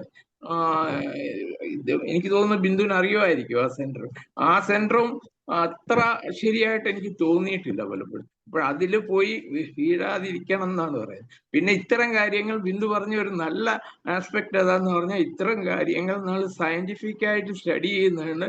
ഇത്തരം സയന്റിസ്റ്റുമാരുമായിട്ടും ഡോക്ടേഴ്സുമായിട്ടും ചെയ്യണം. ഞാൻ ഒത്തിരി പ്രോഗ്രാം ഡോക്ടർ ശങ്കറുമായിട്ട് ചെയ്യുന്നുണ്ട്, തിരുവനന്തപുരത്തെ ജനറ്റിക് മെഡിസിന്റെ ശങ്കർ. അതുപോലെ തന്നെ CDCയുടെ ആൾക്കാരുമായിട്ട് കുറേ അധികം കുട്ടികൾ എനിക്കുണ്ട്, കുറേ അധികം കുട്ടികളുണ്ട്. പക്ഷേ നമ്മൾ ഇതെല്ലാം സയന്റിഫിക് ആയിട്ട് റെക്കോർഡ് ചെയ്യണം, അവതരിപ്പിക്കണം. പക്ഷെ ഞാൻ എങ്ങും അവതരിപ്പിക്കാൻ ശ്രമിച്ചിട്ടില്ല എന്നുള്ളത് എൻ്റെ ഒരു തെറ്റായിട്ട് ഞാൻ അംഗീകരിക്കാൻ തയ്യാറാണ്. പക്ഷെ എനിക്ക് ഒത്തിരി കുട്ടികളുണ്ട്. ശങ്കറുമായിട്ട് തന്നെ പല ജനറ്റിക് ഡിസോർഡേഴ്സിനെ കുറിച്ച് ഞാൻ സ്റ്റഡി ചെയ്തിട്ടുണ്ട്. അപ്പോഴത് ബിന്ദുവിന് കിട്ടിയ ഒരു അവസരം, അതിന് ദൈവത്തിന് നന്ദി പറയുന്നു. ബിന്ദു ഇനിയും നല്ല രീതിയിൽ ചെയ്യുക. എല്ലാവിധ ആശംസകളും നേരുന്നു. Thank you. സാർ ഇത്രയും പറഞ്ഞോണ്ട് പറയട്ടെ, ഞങ്ങളുടെ സെന്ററില് ഞങ്ങൾ 400 രൂപ വെച്ചാണ് തെറാപ്പിക്ക് ചാർജ് ചെയ്യുന്നത്. ആ 400 രൂപയ്ക്കും അവർക്ക് റെസിപ്റ്റ് കൊടുക്കും. ഇതൊരു സാറ്റേൺ ഗ്ലോബൽ ഫൗണ്ടേഷൻ എന്ന് പറഞ്ഞ NGOയുടെ ഇനിഷ്യേറ്റീവ് ആയിട്ടാണ് ഈ സ്ഥാപനം അതിനകത്ത് നമ്മുടെ കോളേജിന്റെ ക്യാമ്പസിൽ നടക്കുന്നു എന്നാണ്. ശരിക്കും സാറ്റേൺ ഗ്ലോബൽ ഫൗണ്ടേഷന്റെ ഇനിഷ്യേറ്റീവ് ആണ് ഇത്. ഈ ഫണ്ട് എല്ലാം കളക്ട് ചെയ്യുന്ന ഫീസ് എല്ലാം സാറ്റേൺ ഗ്ലോബലിന്റെ PNBC എന്ന് പറഞ്ഞ അക്കൗണ്ടിലാണ് പോകുന്നത്. ഞാൻ സാർ അറിയാൻ വേണ്ടി പറയണയാ. അല്ലല്ല, ഞാൻ ഡോക്ടർ ഈ ക്ലിനിക്കിന്റെ ഇതല്ല ഞാൻ പറഞ്ഞത്. അല്ല ഇത്തരം സാർ, കുട്ടികളെ അല്ല അത് ഇത്തരം അറിയാൻ കുട്ടികളെ വേണ്ടി കെയർ പറഞ്ഞതാ. സെന്റേഴ്സിന്റെ കാര്യമാണ് ഞാൻ പറഞ്ഞത്. അറിയാം കെയർ സെന്റേഴ്സ് എന്ന് എന്നാലും പറഞ്ഞ ട്രെയിനിങ് സെന്റേഴ്സ് ഇല്ല, അല്ല അതിന്റെ സാർ, കാര്യമാണ്. രണ്ട് സൈഡും ഉണ്ട്. മറ്റേതും ഉണ്ട് സാർ, തെറാപ്പി ചൂഷണം ചെയ്യുന്നവരും ഉണ്ട്. ഞാൻ പറഞ്ഞ അതുകൊണ്ട് തന്നെ നിർബന്ധപൂർവം ഇങ്ങനെ ആക്കണം എന്ന് വിചാരിച്ചിട്ട് ചെയ്യുന്നതാ ഇത്. അത് മാത്രമല്ല, വേറൊരു കാര്യം സാറിനോട് പറയാൻ തോന്നിയ, ശരിക്കും ഈ ന്യൂറോ ഡൈവേർജന്റ് ആയിട്ടുള്ള കുഞ്ഞുങ്ങൾക്ക് പോലും, അതായത് ജനറ്റിക് ഡിസബിലിറ്റി ഉള്ള കുട്ടികൾക്ക് പോലും നമ്മുടെ മെഡിസിൻ എടുക്കുമ്പോൾ നല്ല ചേഞ്ച് ഉണ്ട്. അതാണ് ഞാൻ നേരത്തെ പറഞ്ഞ മോന്റെ കാര്യം, ഇൻഫന്റൈൽ പാർക്കിൻസോൺസ്. അവനിപ്പോ ഓടി നടക്കുന്നുണ്ട്. ശരിക്കും ആ പാരന്റ്സിന്റെ സന്തോഷം കാണുമ്പോൾ നമുക്ക് ശരിക്കും അതുപോലെ ഗ്ലാസ് സിൻഡ്രോം, ആ കുഞ്ഞിനിപ്പോ സീഷ്യസ് ഒന്നും വരുന്നില്ല. അപ്പൊ അവള് ഓടി നടക്കുന്നുണ്ട്. നേരത്തെ മൂവ്മെന്റ് ഡിസബിലിറ്റി ഉണ്ടായിരുന്നു, ഇപ്പൊ അതൊന്നും ഇല്ല. പിന്നെ അതുപോലെ വേറെ കാറ്റ്സ് ക്രൈ സിൻഡ്രോമിനാണെങ്കിലും ആ കുഞ്ഞിനും സീഷ്യസ് ഒന്നും വരുന്നില്ല. അവളുടെ മൂവ്മെന്റ് ഇഷ്യൂസ് എല്ലാം മാറിയിട്ടുണ്ട്. അവള് ഷീ സ്റ്റാർട്ടഡ് കമ്മ്യൂണിക്കേറ്റിംഗ് ഓൾസോ. അപ്പം ഈ ഇതുപോലെ ഒരു 4-5 ഓട്ടിസം കുട്ടികളെ കംപ്ലീറ്റ് ആയിട്ട് നമ്മുടെ മെഡിസിൻ പോലും സ്റ്റോപ്പ് ചെയ്ത് ഇൻഡിപെൻഡന്റ് ലൈഫിലേക്ക് എത്തിക്കാൻ പറ്റി. കംപ്ലീറ്റ് ആയിട്ട് മ്യൂട്ട് ആയിരുന്നത്. ശരിക്കും എൻ്റെ കേസ് ഹിസ്റ്ററി വെച്ചിട്ട്, ഒരു 7 കേസ് ഹിസ്റ്ററി വെച്ചിട്ട് ഒരു ഡയറക്ടർ ജയശ്രീകുമാർ സാറ് ഒരു ഡോക്യുമെന്ററി ചെയ്തിട്ടുണ്ട്. അപ്പം അതിനകത്ത് ഫുൾ ഹിസ്റ്ററിയാണ് എടുത്തിട്ടുള്ളത്. അതിൽ കാണിച്ചിരിക്കുന്ന എല്ലാം moderate to severe cases of autism ആണ്. കംപ്ലീറ്റ്ലി മ്യൂട്ടായിരുന്ന കുഞ്ഞുങ്ങളാണ് മെഡിസിൻ കൊടുത്തിട്ട് ശരിക്കും സ്പീച്ച് വന്നതും അവര് ഇൻഡിപെൻഡന്റ് ആയി വന്നിട്ടുള്ളത്. അതുമല്ല, നമ്മുടെ മെഡിസിൻ പോലും സ്റ്റോപ്പ് ചെയ്യാൻ പറ്റും എന്നുള്ളതാണ് അവിടെ ഞങ്ങൾക്ക് കിട്ടിയ ഏറ്റവും വലിയ സന്തോഷം. ആദ്യമൊക്കെ കുറച്ച് അഹങ്കാരം എനിക്കുണ്ടായിരുന്നു, എന്ന് വെച്ചാൽ ഹോമിയോപ്പതി ട്രീറ്റ്മെന്റ് കൊണ്ട് മാത്രം കൊടുക്കുമ്പോൾ വെറുതെ എന്തിനാ തെറാപ്പി കൊടുക്കുന്നതെന്ന്. ആ തുടക്കത്തിൽ PG തുടങ്ങിയ സമയത്ത് ഞാനിത് ഓട്ടിസം ആയിരുന്നു എൻ്റെ തീസിസ്, അങ്ങനെയാണ് ഇതിലേക്ക് വന്നത്. അപ്പൊ ആ സമയത്ത് എൻ്റെ ഒരു ഓവർ കോൺഫിഡൻസ് ആയിരുന്നു, നമ്മുടെ മെഡിസിൻ മാത്രം കൊടുത്താൽ മതി. പക്ഷെ കുറച്ചും കൂടി ഇതിനകത്തേക്ക് ഇറങ്ങി കഴിഞ്ഞപ്പോൾ എൻ്റെ മനസ്സിൽ ശരിക്കും അവരനുഭവിക്കുന്ന വിഷമവും ഒക്കെ നല്ല രീതിയിൽ അതിൻ്റെ ആ ഒരു സിറ്റുവേഷൻ മനസ്സിലായപ്പോൾ എനിക്ക് തോന്നി, അത് അല്ല, ഞാൻ മനസ്സിലാക്കിയ ഒരു കാര്യം, ഹോമിയോപ്പതി മെഡിസിനോടൊപ്പം തെറാപ്പി കൊടുത്തു കഴിഞ്ഞാൽ ഇവരെ നമുക്ക് ഒരു ഷോർട്ടർ ഡ്യൂറേഷനിൽ തന്നെ അപ്പുറത്ത് എത്തിക്കാൻ പറ്റുമല്ലോ. അങ്ങനെയാണ് ഈ ഒരു തെറാപ്പി സെന്റർ കൊണ്ടുവരണം എന്ന് തോന്നിയതും. അത് മാത്രമല്ല സർ, ഒരു സെൻസറി ഇന്റഗ്രേഷൻ പാർക്ക് ഞങ്ങളുടെ ക്യാമ്പസിൽ തന്നെ സ്റ്റാർട്ട് ചെയ്തു. അതിനകത്തെന്ന് പറയുന്നത്, ഞാൻ ഇപ്മർ വിസിറ്റ് ചെയ്തു, അങ്ങനെ പലയിടത്ത് പോയി. അഗ്രികൾച്ചർ കോളേജിലെ സെൻസറി പാർക്ക് കണ്ടു. ഇതെല്ലാം കൂടി ഇന്റഗ്രേറ്റ് ചെയ്ത്, പ്ലാന്റ് ആണെങ്കിലും മ്യൂസിക്കൽ ഇൻസ്ട്രുമെന്റ്സ് ആണെങ്കിലും ചെറിയ ചെറിയ സാധനങ്ങൾ വെച്ചിട്ട് ഇവരെ ആ സെൻസറി ഇന്റഗ്രേഷൻ, അതായത് തെറാപ്പി മടുപ്പിക്കാതിരിക്കാൻ വേണ്ടി ഇൻ ബിറ്റ്വീൻ സെഷൻസ് പാർക്കിലും കൂടി കൊണ്ടുവന്ന് ചെയ്താൽ നന്നാവെന്നും പറഞ്ഞ് അത് കൊണ്ടുവന്നതാണ്. പക്ഷെ ഫണ്ടിന്റെ കുറവ് കാരണം നമ്മുടെ ഒരു നാച്ചുറൽ പോണ്ട് ഉണ്ട് കോളേജിൽ, അതിൽ നിന്ന് ഒരു ഊറ്റ് വന്നിട്ട് അവിടുത്തെ ആ സ്ഥലത്ത് വെള്ളം കയറിയോണ്ട് അത് ആ രീതിയിൽ ഉപയോഗിക്കാൻ ഞങ്ങൾക്ക് പറ്റിയിട്ടില്ല. അപ്പൊ അങ്ങനെ ഒരു ഇന്റഗ്രേറ്റഡ് സംഭവം എല്ലായിടത്തും എല്ലാ സെന്ററിന്റെയും കൂടെ കൊണ്ടുവന്നാൽ ഭയങ്കര നന്നായിരിക്കും തോന്നും. അങ്ങനെ കുറെ ഐഡിയാസ് ഉണ്ട് സർ ഈ ഫീൽഡിൽ, അത് ചെയ്യണമെന്നുണ്ട്. അപ്പൊ സാർ ഇത്രയൊക്കെ ചെയ്യണമെന്ന് പറഞ്ഞപ്പോ ഭയങ്കര സന്തോഷം, അതുകൊണ്ടൊന്ന് ഷെയർ ചെയ്യാണ്. അല്ല, അപ്പൊ ഇനി ഹരികുമാർ ഡോക്ടർ അത്യാവശ്യം ചെയ്യേണ്ട കാര്യം, ഇത്രയും അറിവുള്ള ആളും സ്വാധീനമുള്ള ഒരാളാകുമ്പോൾ തീർച്ചയായിട്ടും ഇതോടെ സഹകരിച്ച് പുതിയ ആൾക്കാരുടെ ഇവരെ കണക്ട് ചെയ്ത് കൊടുക്കുകയാണെങ്കിൽ വളരെ ഗുണം ചെയ്യും സാർ. ഹരികുമാർ ഡോക്ടർ നമ്മുടെ വിദ്യാലയത്തിലെ പഴയ വിദ്യാർത്ഥിയാണ്. അതുപോലെ തന്നെ അലോപ്പതി, ആയുർവേദ, ഹോമിയോപ്പതി എല്ലാത്തിലും ഡിഗ്രിയും ചിലതിലൊക്കെ ബിരുദാനന്ദ ബിരുദമുള്ള ഒരു അത്ഭുത വ്യക്തിത്വം കൂടെ ഹരികുമാർ ഡോക്ടർ. അപ്പൊ നമ്മൾ അങ്ങനെ സഹകരണം കൂടി ഇക്കാര്യത്തിൽ പ്രതീക്ഷിക്കുന്നു ഡോക്ടറെ. താങ്ക് യു ഡോക്ടറെ. പക്ഷേ എനിക്ക് ഇതേ പറയാനുണ്ടായിരുന്നുള്ളൂ. അന്ന് ഈ കോളേജിൽ ഇല്ലായിരുന്നു, ഇല്ലെങ്കിൽ ഞാൻ തന്നെ കോളേജിൽ ഡയറക്റ്റായിട്ട് പറയുമായിരുന്നു നിങ്ങൾ ഇങ്ങനെ ഒരെണ്ണം തരുമെന്ന്. ഞാൻ പറഞ്ഞില്ലേ, ഇപ്പൊ തൃശ്ശൂർ അവർക്ക് കൊടുക്കാനുള്ള, എനിക്ക് 25 lakhs വരെ കൊടുക്കാനുള്ള അനുവാദം അവർ യൂട്ടിലൈസ് ചെയ്തില്ല. ഞാൻ അതുപോലെ തന്നെ, ഞാൻ ക്രെഡിറ്റ് പറയുന്നതല്ല, എൻ്റെ യൂട്ടിലിറ്റിയുടെ കാര്യം പറയുക. ഞാൻ 8 വർഷം തിരുവനന്തപുരം കോർപ്പറേഷന്റെ ഹെൽത്ത് ആൻഡ് ടീച്ചർ ആയിരുന്നു. അപ്പോൾ അവിടെ വരുന്ന ഹോമിയോ ഡയറക്ടർമാരുടെ അടുത്തും ഡെപ്യൂട്ടി ഡയറക്ടർമാരുടെ അടുത്തും ഞാൻ എത്ര പ്രോജക്റ്റ് തരൂ എന്ന് പറഞ്ഞ് പുറകെ നടന്നിട്ടുണ്ടെന്ന് അറിയും. ആരും തന്നിട്ടില്ല. നമ്മളുടെ ആൾക്കാരുടെ ഡോക്ടറെ, ഇപ്പൊ ഇതിന്റെ ഒരു കമ്മീഷൻ ഇപ്പൊ ആരാണ് നിലവിൽ? എന്നാൽ ആദ്യമായിട്ട് മറ്റേ നമ്മളുടെ ഇതുണ്ടല്ലോ, എന്താ, ജനകീയ ആസൂത്രണം വന്ന സമയത്തായിരുന്നു ഞാൻ ആയിരുന്നു. അന്ന് ഈ അന്നത്തെ ഹോമിയോ ഡയറക്ടറുടെ അടുത്തൊക്കെ ഞാൻ പറഞ്ഞതാണ്, തന്നില്ല. അവസാനം അലോപ്പതിയിൽ നിന്ന് വന്നതാണ്. അന്നാണ് നമ്മളെ ഈ പേരൂർക്കട ഹോസ്പിറ്റലിന് നവീകരിച്ചത് ജനകീയ ആസൂത്രണ വകുപ്പ്. അന്നത്തെ കാലത്ത് 50 ലക്ഷം രൂപ കൊടുത്തു. അന്നെന്ന് പറഞ്ഞാൽ ഇന്ന് 50 കോടി കൊടുക്കുന്ന ഇത്. അപ്പോഴേ നമ്മളുടെ ആൾക്കാരുടെ, നമ്മളുടെ ഡോക്ടേഴ്സിന്റെ ഇന്റർഫിയറൻസ് കുറവാണ്. അവർ കുറച്ചുകൂടെ മുന്നോട്ട് വരണം. ഇത്തരം ഇപ്പം ബിന്ദുവിനെ ഞാൻ വളരെയധികം അപ്രീഷിയേറ്റ് ചെയ്യാണ്. ഇത്തരം സയന്റിഫിക് ഫോറത്തിൽ പോയത് തന്നെ പുള്ളി എത്ര റിസ്ക് എടുത്തിട്ടാണ് പോയിരിക്കുന്നത്, എന്തെല്ലാം സഹിച്ചിട്ടാണ്, സ്വന്തം ഭക്ഷണം കൂടെ കൊണ്ടുപോയിട്ടാണ് പോയതെന്ന് പറഞ്ഞപ്പോൾ എനിക്ക് ഭയങ്കര സന്തോഷം തോന്നി. ഞാൻ അങ്ങനെ പോകുന്ന കൂട്ടത്തിലായിരുന്നു. ഇപ്പം വയസ്സായതുകൊണ്ട് അതൊക്കെ മാറ്റി വെച്ചിരിക്കുകയാണ്. അങ്ങനെയാണ് ഞാൻ ഇവിടെ എത്തപ്പെട്ടത്. അല്ല ഡോക്ടറെ ഞാൻ ഡോക്ടർ ഒരു മിനിറ്റ്, ഇപ്പൊ ഞാന് ഡോക്ടർ ഇരുന്ന സ്ഥാനം ശരിക്കും ഇപ്പൊ ഈ ഒഴിഞ്ഞ ഇത്തരം ഫോറങ്ങളിൽ വളരെയധികം വന്നോണ്ടിരുന്ന, ഏതാണ്ട് എനിക്ക് തോന്നുന്നു ഞാനൊരു കുറഞ്ഞതൊരു 150 ക്ലാസ്സെങ്കിലും IHK വേണ്ടി എടുക്കുകയാണ്. മനസ്സിലായില്ല. അപ്പൊ ഡോക്ടർ ഞാനിങ്ങനെ പറയാറുണ്ടല്ലോ, ഒരു ഞായറാഴ്ച പോലും വീട്ടിൽ കാണൂല എന്ന് മുമ്പ് പറഞ്ഞിട്ട് എനിക്ക് ഓർമ്മയുണ്ട്. ഞാൻ ഒരു വർഷത്തിൽ, അത് ശരിയാ മനോജ് പറഞ്ഞ ശരിയാ, ഒരു വർഷത്തിൽ 52 ഞായറാഴ്ചയുള്ളതിൽ 51 ഞായറാഴ്ചയും ഞാൻ വിവിധ ഹോമിയോ ഫോറത്തുകളിലായിരുന്നു. അങ്ങനെ ഒരു റെക്കോർഡുണ്ട്. അത്രയും ഇത്. പക്ഷെ ഇന്നത്തെ ആൾക്കാർ ആരും അങ്ങനെ വരുന്നില്ല. അതൊരു വലിയ അതില് എനിക്ക് ലാക്ക് ചെയ്ത ഒരു സാധനം ബിന്ദു ചെയ്തു എന്നുള്ളത് ഞാൻ ആലോചിക്കുന്നുണ്ട്. വളരെ എനിക്ക് സന്തോഷം തോന്നിയ കാര്യം അതെന്താന്ന് പറഞ്ഞു കഴിഞ്ഞാൽ, ഈ സയന്റിഫിക് ഫോറമുമായിട്ട് അല്ലെങ്കിൽ സയന്റിസ്റ്റുകളുമായിട്ട് അസോസിയേറ്റ് ചെയ്യുന്നത്. പക്ഷെ അവിടെ ഒരു കുഴപ്പമുണ്ട്. ഞാനൊരു ഇന്റർനാഷണൽ സെമിനാറിന് പോയിരുന്നു. ഒരു വിവിധ സിസ്റ്റത്തിലെ ഡോക്ടേഴ്സിന്റെ കോൺഫറൻസ് ആണ്. അവിടെ ഒരു നെഫ്രോളജിസ്റ്റ് എണീറ്റിട്ട് നിന്ന് പറഞ്ഞു, ഹോമിയോ എന്ന് പറഞ്ഞിട്ട്, ഹോമിയോ ഉപയോഗിച്ചിട്ട് കിഡ്നി ഫെയിലിയർ വരുന്ന തൗസൻഡ്സ് ഓഫ് കേസസ് എനിക്ക് കിട്ടുന്നുണ്ട്, അത് മുഴുവൻ സ്റ്റിറോയിഡ് ആണ് കൊടുക്കുന്നത് എന്നൊക്കെ പറഞ്ഞു. അപ്പോൾ ഞാൻ കേട്ടോണ്ടിരിക്കുന്ന, ഞാൻ ഡെലിഗേറ്റ് ആയിരുന്നു. അപ്പോൾ ഞാൻ റിക്വസ്റ്റ് ചെയ്തിട്ട് കൊടുത്തു. എന്നിട്ട് ഞാൻ പറഞ്ഞു, നമ്മളിവിടെ 400 ഡെലിഗേറ്റ്സ് ഉണ്ട്, ഡോക്ടേഴ്സ്, നല്ല സയന്റിഫിക് ബാക്ക്ഗ്രൗണ്ട് ഉള്ള ആൾക്കാരാണ്. അതുകൊണ്ട് ഈ ഡോക്ടറുടെ പേര് പിന്നെ എന്താണ്, നൊബേൽ പ്രൈസിന് റെക്കമെൻഡ് ചെയ്യണം. കാരണം അദ്ദേഹം വളരെ ഈസി ആയിട്ട് കണ്ടുപിടിച്ചു ഹോമിയോയ്ക്ക് മരുന്നിനകത്ത് സ്റ്റിറോയിഡ് ആണെന്നുള്ളത്. അദ്ദേഹത്തിന് ഒരു നൊബേൽ പ്രൈസിന് അവകാശം ഉണ്ടെന്ന് പറഞ്ഞു. അപ്പോൾ അത്രയും ആക്റ്റീവായിരുന്നു ഞാൻ. മനസ്സിലായില്ലേ? അപ്പൊ നമുക്ക് പരിപാടി അവസാനിപ്പിക്കാൻ സമയമായത്. അതെ, ശരി ശരി. Thank you very much for giving me A opportunity. Harikumar doctor അത്യാവശ്യമായിട്ട് ചെയ്യേണ്ടത്, തീർച്ചയായിട്ടും സ്വാധീനം ഉണ്ടാകും. അപ്പൊ ആ സ്വാധീനം ഇനിയും ഉപയോഗപ്പെടുത്തുക.